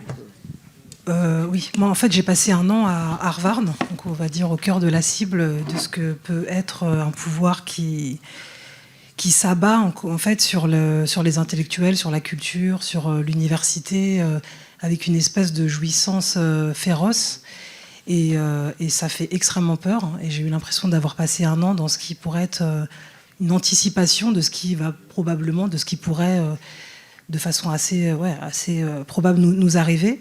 Et en effet, j'ai tourné un petit court-métrage qui avait pour thème la représentation des corps noirs dans l'histoire de l'art. Et donc c'était une adaptation d'un poème, d'un travail à la fois universitaire et poétique d'une femme qui s'appelle Robin Coss-Lewis, donc qui a eu le prix Pulitzer de poésie, donc un des plus grands prix aux États-Unis. Elle est très peu connue en France, mais vraiment très très célébrée aux États-Unis. Et donc je devais tourner ce film au Met. Et pour moi, le fait de demander l'autorisation de tournage au Met était, pour ce film documentaire encore très court, était une formalité quasiment évidente, vu tout le travail que le Met a effectué depuis ces 10 dernières années autour justement de la question de la présence noire dans les musées, dans toute une réflexion aussi sur la muséographie, sur la façon dont un pays représente sa diversité. Donc vraiment de façon beaucoup plus profonde, de façon beaucoup plus raffinée, de façon beaucoup plus franche que ce qui peut se passer en France. Enfin, vraiment, à chaque fois que j'allais aux États-Unis, j'avais l'impression qu'ils étaient sur ces questions-là à la pointe d'une réflexion universitaire. Enfin, vraiment, le champ des études décoloniales là-bas est financé et était totalement valorisé. Il y a du temps pour la recherche et vraiment, l'écart entre l'université française sur ces questions-là et ce que je pouvais trouver comme nourriture aux États-Unis était assez spectaculaire, et y compris dans les institutions culturelles et comme le Met. Et donc, en fait, j'ai fait cette demande quelques jours après l'investiture de Trump, et 1 semaine ou 2 semaines après l'interdiction de toutes les questions, justement, après l'espèce de guerre totalement déclarée au wokisme, ou toutes les questions décoloniales, ces fameuses listes de mots interdits, dessous les questions de genre, les questions coloniales, les questions décoloniales, enfin bref, vraiment que j'ai même retrouvé au cœur de l'administration de Harvard, c'est-à-dire que tous les jours on recevait des mails avec des updates de toutes les mots interdits, les mots interdits, les choses qui n'étaient pas possibles, et de façon vraiment très franche. C'est pour ça que c'était assez à la fois douloureux et assez ironique pour moi de voir à quel point Harvard est devenu une espèce de modèle comme ça de résistance universitaire, alors que pendant des mois et des semaines et des semaines, moi, ce que je ressentais, ce que je vivais de l'intérieur, c'est une forme de capitulation quasi immédiate de gens, à la fois parce qu'ils étaient totalement pétrifiés, et en même temps parce que les enjeux économiques étaient tels que vraiment la question de la résistance était presque... en tout cas inexistante. Moi, je pense que c'est presque la chose qui m'a le plus marqué, c'est à quel point la violence du fascisme s'est abattue de façon littérale, de façon immédiate, et a laissé toute une institution complètement sidérée et anéantie. Et donc, voilà, j'ai demandé au Met la possibilité de pouvoir filmer, et en fait, ils m'ont refusé avec un argument même pas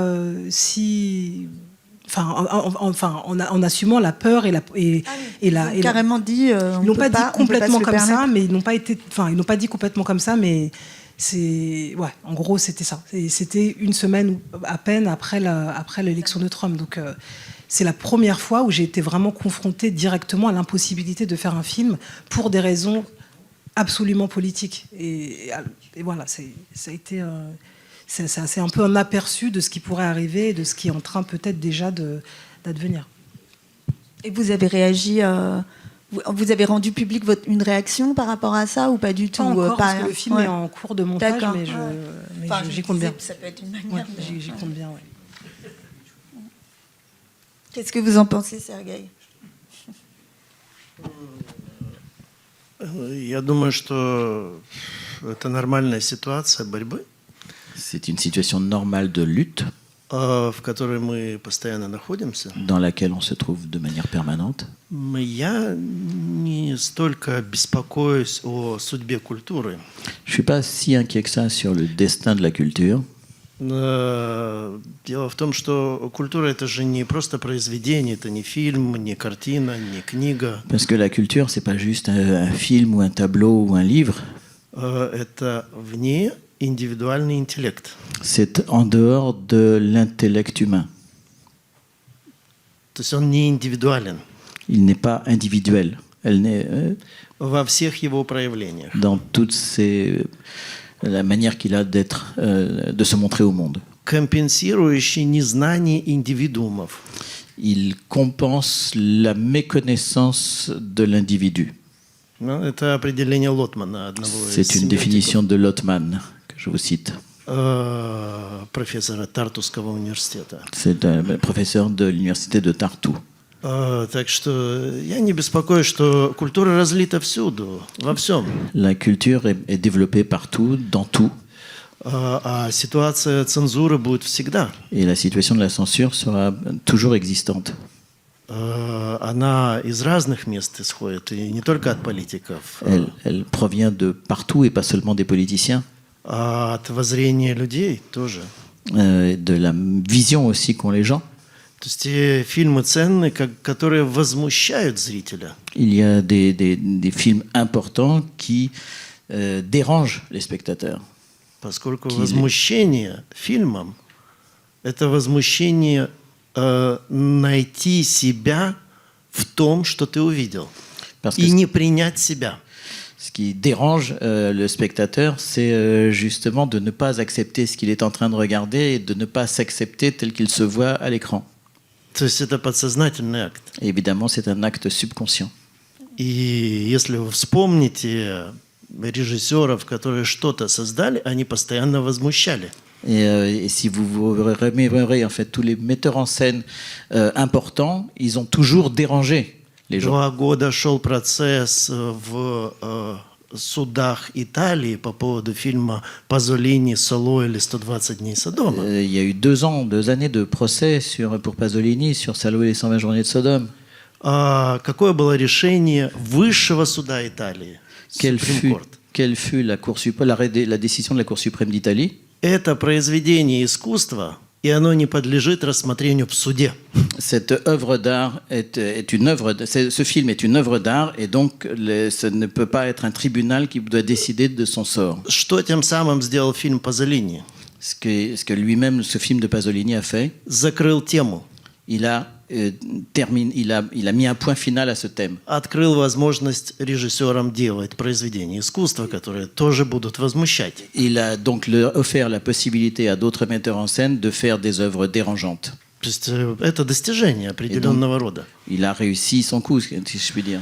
Я думаю, что мы постоянно будем существовать вот в таком вот противостоянии, потому что каждый раз развиваясь, мы открываем другие границы и невозможности, с которыми мы сталкиваемся. Et donc, je pense que de toute façon, c'est aussi le début de chacune, quand on avance comme ça dans l'histoire, que c'est le début de chacune des confrontations auxquelles on se trouve confronté justement, et on essaye de repousser les limites. Я уже 25 лет снимаю фильмы на темы, которые меня волнуют, которые там находятся, в бывшем Советском Союзе, Российской империи или в нынешней России, Украине и так далее.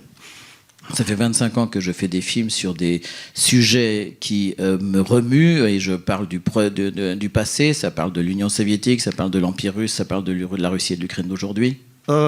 Не так легко, находя финансирование для каждой картины. Et c'est pas si facile pour moi de trouver un financement pour chacun de ces films. То есть это постоянная борьба. C'est une lutte permanente, Даже сейчас. même aujourd'hui.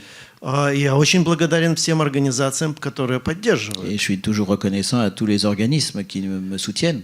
Это замечательно, что существует такая система поддержки культуры. Там нет такой системы в Америке, например. C'est parfait qu'il y ait autant de fondations justement et que ce système permet qu'il y ait des fondations qui aident et soutiennent. Ce genre de fondations n'existe pas aux États-Unis par exemple. Но если это все рухнет, я готов все равно продолжать работать. Mais si tout cela devait s'arrêter du jour au lendemain, moi je continuerai de travailler. И уверен, что найду способ, как это делать. Et je sais que je trouverai un moyen de le faire. Так что я vous здесь pensez ça без aussi? отчаяния на это смотрю. Vous pensez ça aussi, Alice, de filmer à tout prix, coûte que coûte, qu'il n'y ait plus même de possible aller montrer les films nous-mêmes avec un petit projecteur dans des... C'est-à-dire à un moment, si vraiment ça devient trop difficile, est-ce qu'il n'y a pas une voie de résistance qui consiste à continuer dans la mesure du possible financièrement, mais quand même on peut faire des films avec peu d'argent et les faire quand même et les montrer comme on peut? Moi, je pense que cette question de guerre idéologique menée par l'extrême droite pour diminuer le budget de la culture, je pense que c'est un principe presque... Il en est de la survie démocratique que de mener ce combat. Pour moi, c'est beaucoup plus important de mener ce combat que de me poser la question si je vais continuer à faire mes films en prenant une caméra toute seule. C'est-à-dire que les enjeux idéologiques, existentiels d'un combat à mener collectivement... En tout cas, aujourd'hui... C'est une manière de le mener aussi collectivement. C'est de continuer hors des circuits institutionnels si ces circuits sont fermés. C'est une manière de lutter. Je pense qu'il y aurait toujours une possibilité de faire ces films, mais pour moi, non, c'est pas... ou de montrer même d'autres films. Mais en tout cas, est-ce que on pourrait s'organiser si les institutions flanchaient pour continuer à montrer le cinéma et à en faire, voilà. J'espère, mais je pense que mener en fait, être au front devant cette guerre violente qui nous est faite, je pense que c'est... Enfin, en tout cas, moi, c'est C'est ma question du jour, plus que de savoir si on... Et au-delà même du cinéma, évidemment. La poésie de Samizdat existait sous Staline, c'est-à-dire que il y a une petite diffusion possible, on peut faire des films avec son téléphone, mais les principales victimes de la censure, c'est le public. On coupe l'accès à. C'est l'information qui est coupée, c'est le fait de savoir que ça existe, tout simplement, que tel film existe, que les films de nos deux cinéastes existent. On ne sait pas où les voir, on ne sait même pas qu'ils existent en fait. Et alors, je ne parle même pas de ceux qui ne sont pas connus. C'est ceux d'ailleurs, si vous vous rappelez, quand Justine Triet est venue prendre sa Palme d'Or, elle a insisté sur le fait qu'elle parlait pour ceux qui arrivaient derrière. Parce que qui peut déplorer l'absence d'un inconnu? Ça, c'est une phrase de Jérôme Lindon. Premier roman qui n'est pas publié pour des raisons... Comment le déplorer? C'est impossible quand on est du côté des spectateurs. C'est pour ça que la question des combats et de résistance à faire au jour le jour, et pas simplement en se disant finalement la culture va continuer et on n'a pas à s'inquiéter, il faut la mener. Et tout à l'heure, donc, j'étais sur la question du tableau un peu désastreux, très désastreux pour le spectacle vivant. Il se trouve que la semaine prochaine, dans Politis, on est un hebdomadaire, hein, on n'est pas une revue, on fait vraiment du journalisme. On publie un dossier sur la situation des artistes là, juste avant les festivals. Et pour ce qui est des arts de la rue, du cirque, mais même aussi des compagnies pour Avignon, ils sont dans des situations, ou des structures, ils sont dans des situations dramatiques. Le nombre de représentations diminue, les cachets diminuent, enfin le nombre de cachets, les spectacles sont revus à la baisse, à la fois dans le nombre de représentations, mais aussi artistiquement. Voilà, donc c'est une situation extrêmement préoccupante. Et puis, pour ce qui est de la censure politique, il faut que je parle quand même de l'Observatoire de la liberté de création. Bien sûr. Parce que je me disais, comme après, on ouvrira peut-être aux questions du public, mais il faut absolument parler de l'Observatoire et de son rôle. Oui, parce que l'Observatoire de la liberté de création a été créé il se trouve que j'étais l'un des membres fondateurs en 2002, parce que précisément le niveau de censure était en train de remonter. L'ordre moral est en train de s'installer. C'est une vieille histoire, hein, ça a 20 ans maintenant, 23 ans.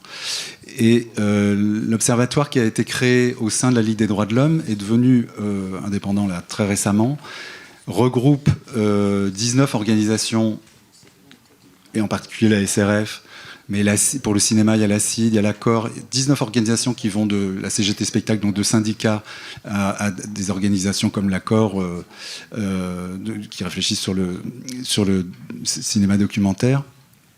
Et ont deux axes. L'Observatoire a deux axes d'action. D'abord, avant l'action, de réflexion. On travaille en relation.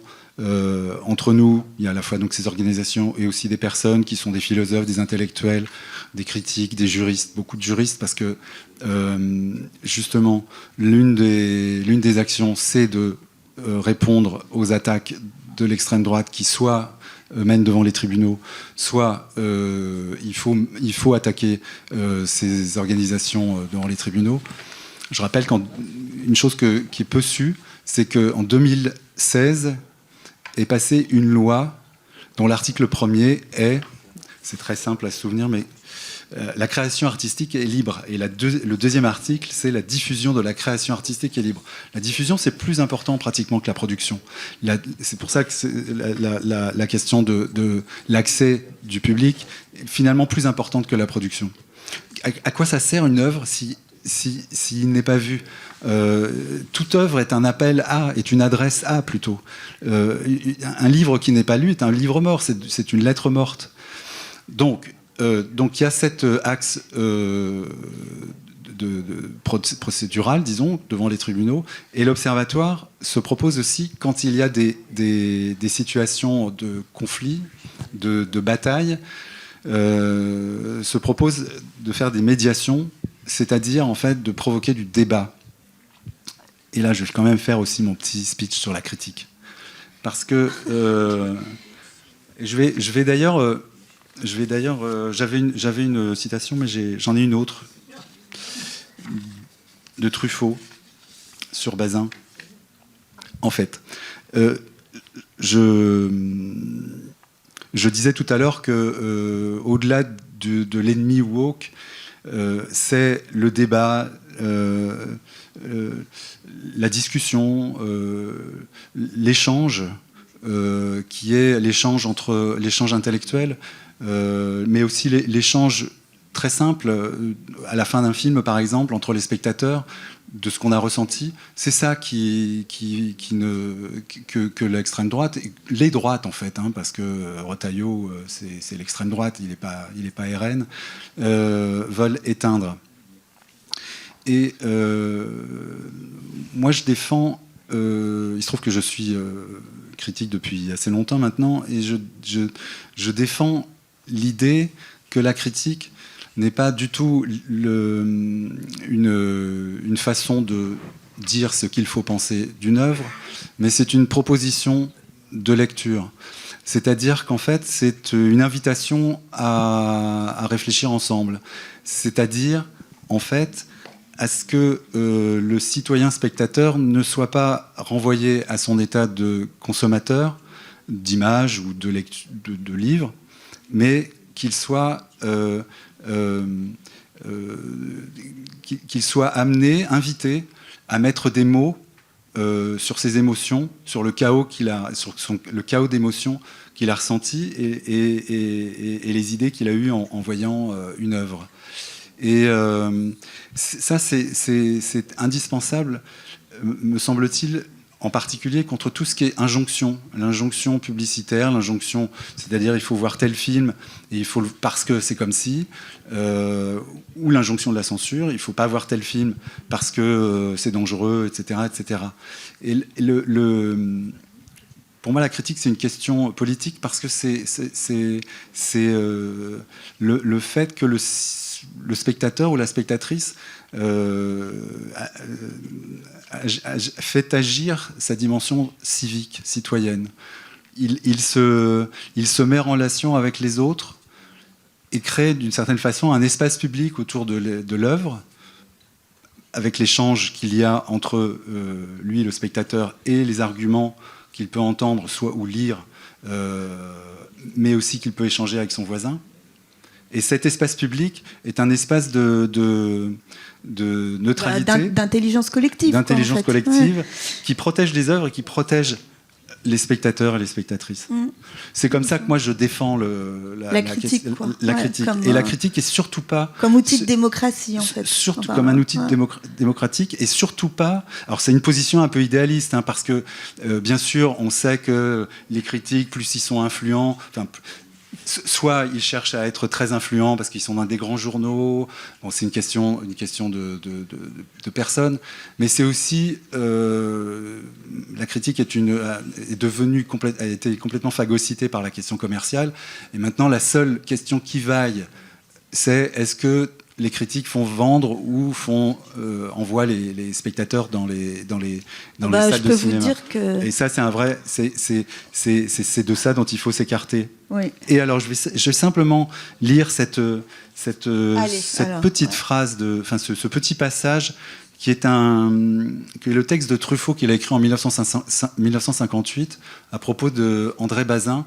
Quand André Bazin est mort, André Bazin, qui était son père spirituel, qui était un critique.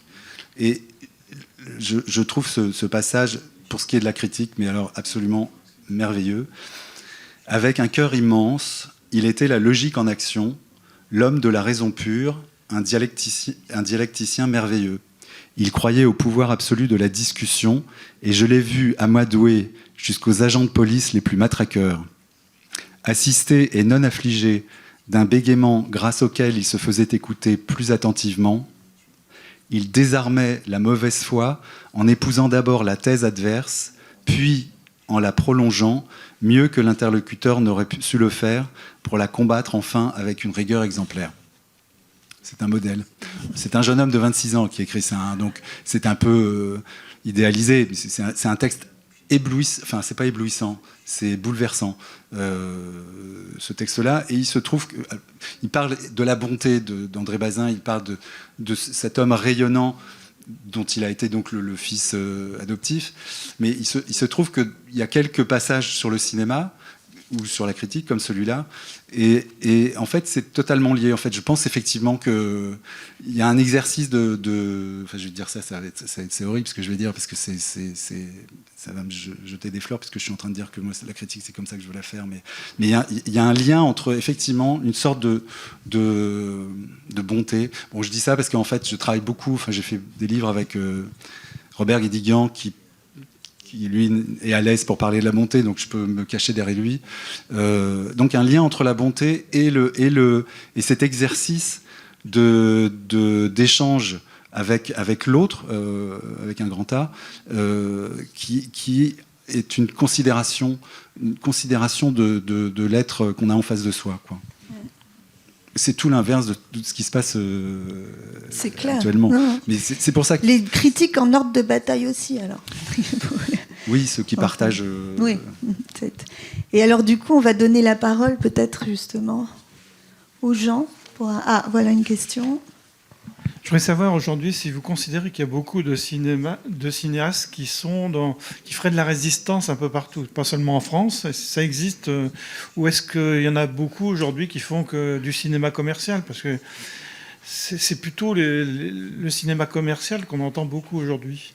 Et une autre chose que je voulais dire, c'est que vous parlez de la baisse des crédits. Je voulais vous dire qu'on a vu dans la presse que dans le Forum des images ici, ils vont avoir des baisses de crédits avec moins de personnel et moins de séances. Ah oui, il y en a aussi beaucoup.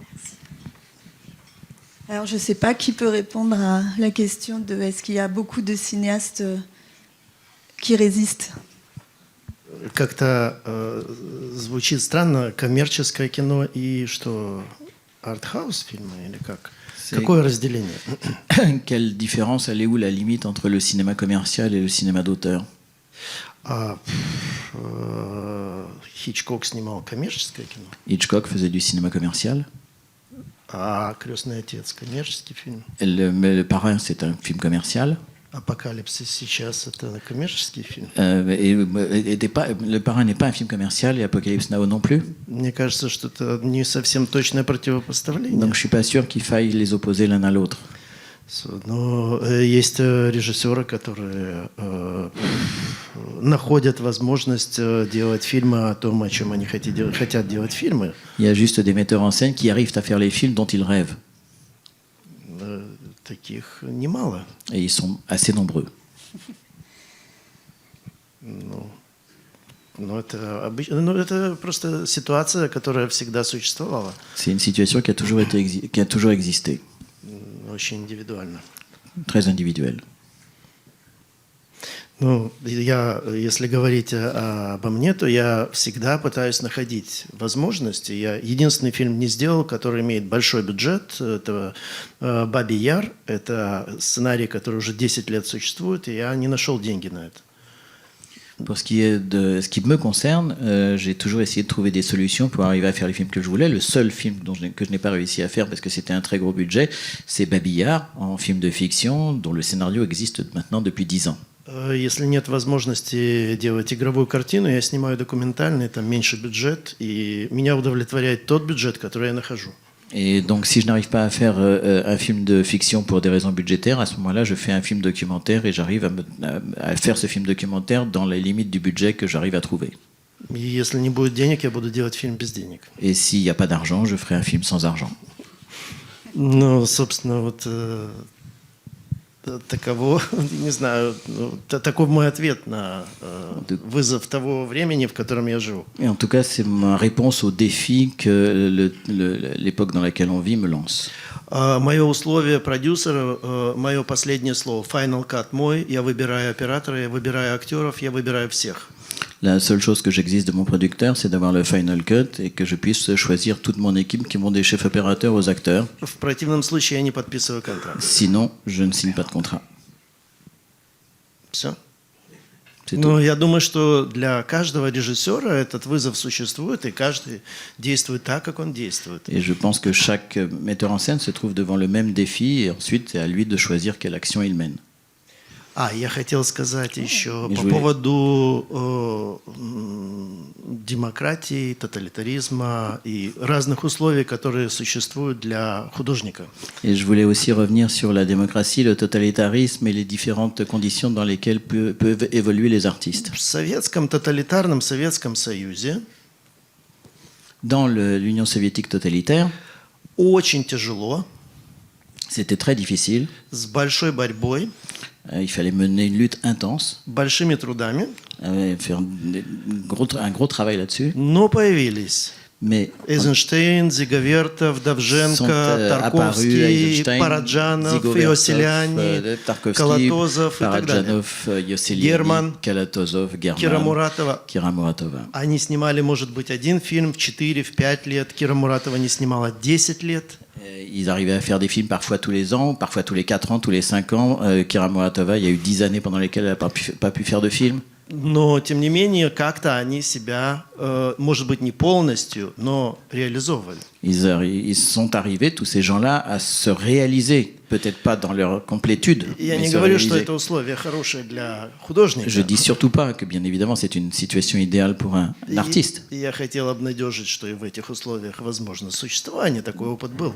Mais en tout cas, vu cette expérience qu'on a eue, c'est que même dans ces conditions-là, ces artistes-là ont réussi à faire des œuvres. J'avais juste une petite question qui me revenait, pardon. C'est dans l'invasion, la série d'épisodes, il y a le premier épisode s'ouvre pas sur ce plan, mais en tout cas, il y a un plan, un moment, un très long baiser, très beau, entre un soldat et une jeune femme enveloppée d'un drapeau ukrainien. Et j'ai deux questions très précises, pour le coup très concrètes. C'est est-ce que c'est par hasard est-ce que vous avez discuté avec eux du fait de filmer cette scène? Est-ce que vous l'avez du coup refaite et où est-ce que vous mettez la caméra? C'est-à-dire, est-ce que vous utilisez la longue focale ou pas ou est-ce que vous utilisez la distance de l'œil dans cette scène ou dans d'autres? Ну, это не в фильме, это короткие фильмы, которые выложены на портале Arte. Это не фильм «Вторжение», это просто короткие фильмы, которые снимались параллельно этому фильму. En fait, il y a deux choses. Il y a le film L'Invasion et puis il y a aussi les petites séquences qui sont sur le portail Je parle des petites d'Arte. séquences. Je parle des petites séquences. Ну, так как это вообще публичное место, в любом публичном месте любой человек выставляет себя, и это, как сказать, съемка, которая позволительна, так как это публичное место. Comme ça se passe dans un espace public, les personnes se montrent et donc elles se savent filmer. Если бы я за ними La следил... caméra est visible pour elle. La caméra est...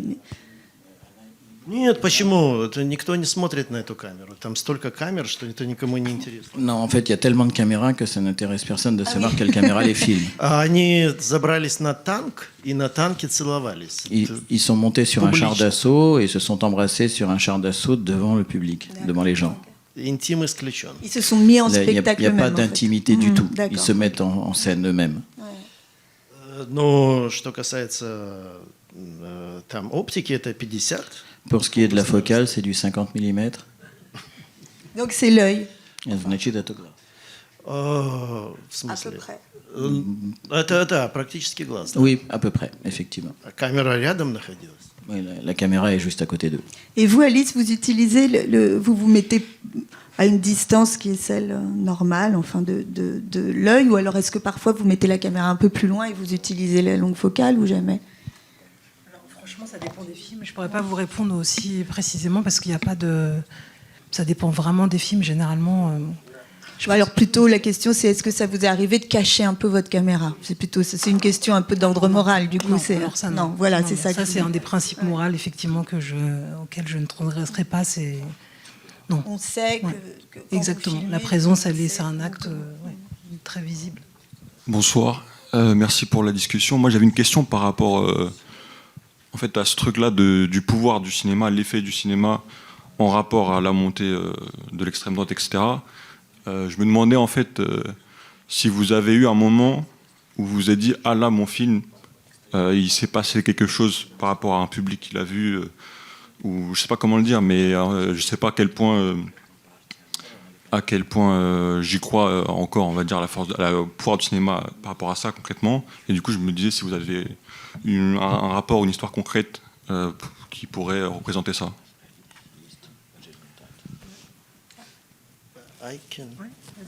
Ну, в принципе, странный вопрос для меня, поскольку влияние кино огромно, колоссально. Pour moi, c'est une question très étrange parce qu'en fait, l'influence du cinéma est énorme, colossale. В начале века шок производил крупный план. Au début du siècle, c'est les gros plans qui produisaient un choc. И есть немало свидетельств о том, как люди плакали, видя крупный план. Et il y a effectivement eu des témoignages sur des gens qui pleuraient en voyant des gros plans.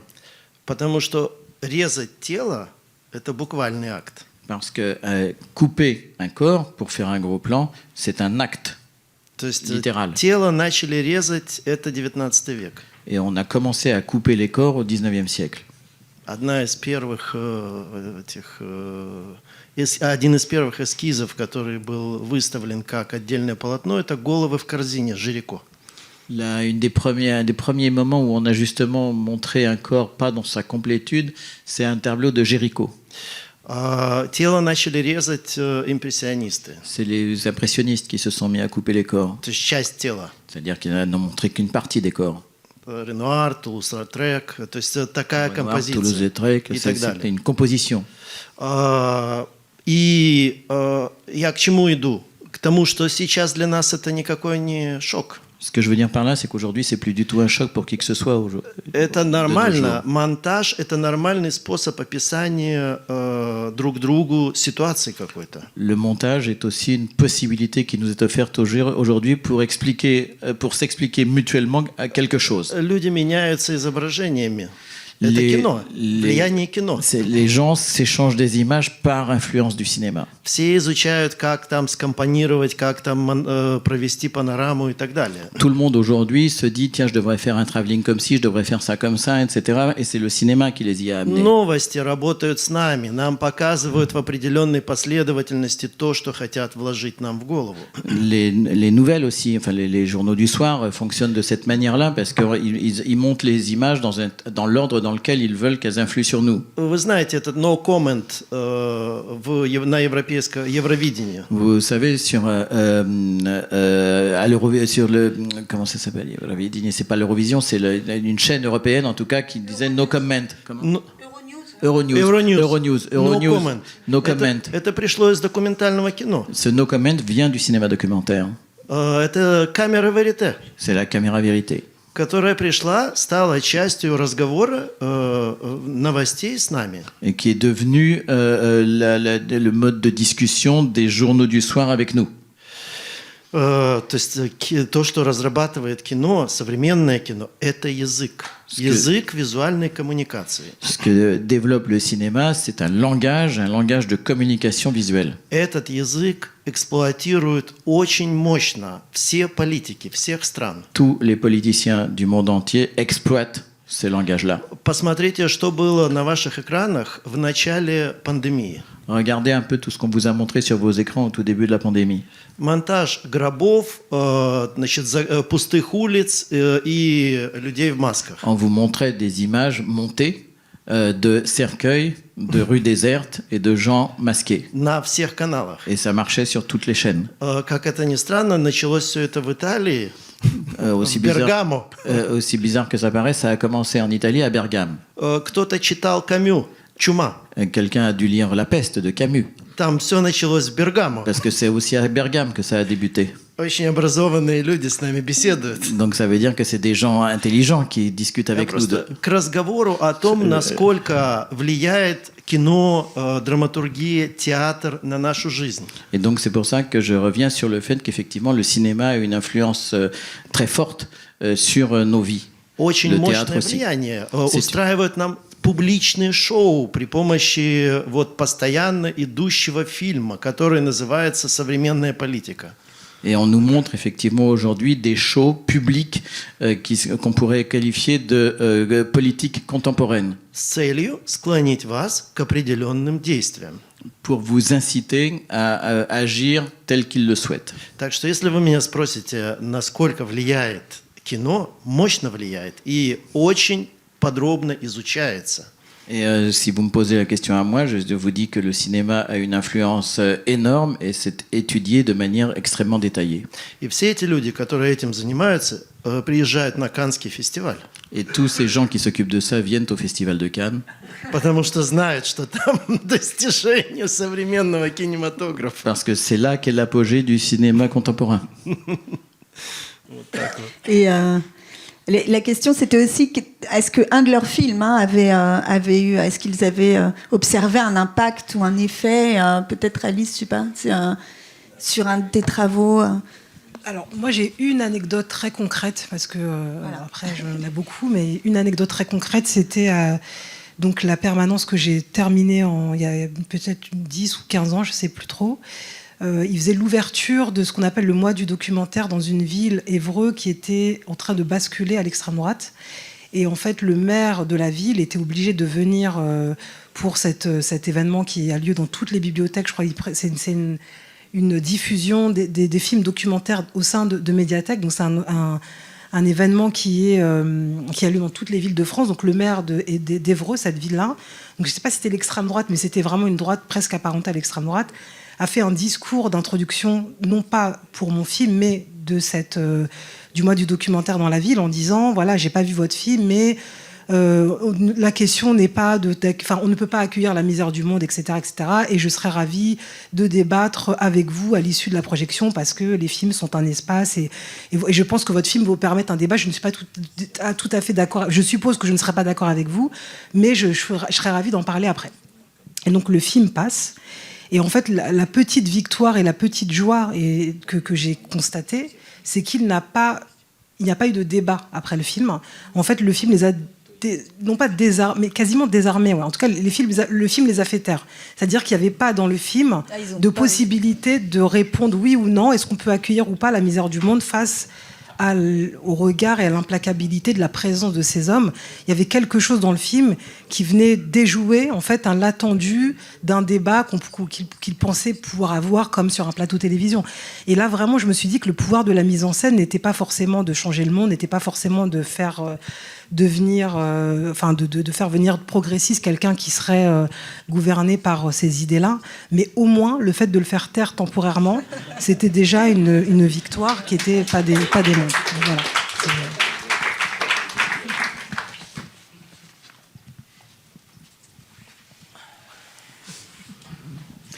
Moi, j'ai deux questions. Dans cette époque de régression qu'on voit un peu partout, est-ce que vous, en Ukraine comme en France, vous vous sentez libre d'aborder tous les thèmes qui vous intéressent? Ou est-ce qu'il y a des thèmes, vous dites, là, je vais avoir des difficultés, ou vous vous sentez libre de faire ce que vous voulez à ce niveau-là, au niveau des thèmes abordés? Oui, mais après, dans la question effectivement de la production, de la diffusion, de la possibilité de mener à bien un projet, c'est tout autre chose. La question, c'est les résistances et les obstacles qu'on peut... Qui vont apparaître forcément à partir des questions qu'on pose, les questions coloniales, les questions du racisme, etc. Moi, c'est pas que je me sens libre, pour moi, c'est une nécessité absolue, et c'est presque le fondement même de mon désir d'être cinéaste que d'aborder ces questions-là. Mais après, effectivement, où, avec qui, avec quelle diffusion, avec quels moyens, avec quelle production, ça, c'est autre chose. C'est, je pense, tout ce dont on a parlé durant ces 2 heures.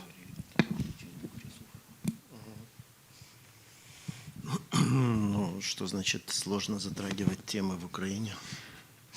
Qu'est-ce que ça veut dire aborder un thème difficile en Ukraine? В стране идет война. Il y a la guerre dans ce pays. То есть вы свободны, я свободен говорить о том, о чем я считаю нужным говорить, или там делать фильмы на темы, которые я считаю нужным делать. Je me sens totalement libre de dire ce que j'ai à dire et de filmer ce que j'ai envie de filmer. И там государство или, я не знаю, те, кто финансирует кино, свободны давать или не давать деньги на это. Et l'État, et en tout cas les gens qui financent le cinéma, sont tout à fait libres de donner de l'argent ou de ne pas le donner. Так что, если речь идет о какой-либо цензуре, то я ее не испытываю. En tout cas, si vous voulez parler de la censure, moi en tout cas je ne l'ai pas ressenti, je ne la ressens pas. Но я не живу в Украине. Mais je ne vis pas en Ukraine. C'est fini. Voilà. Eh ben, merci à vous. Merci beaucoup et merci à vous, vraiment.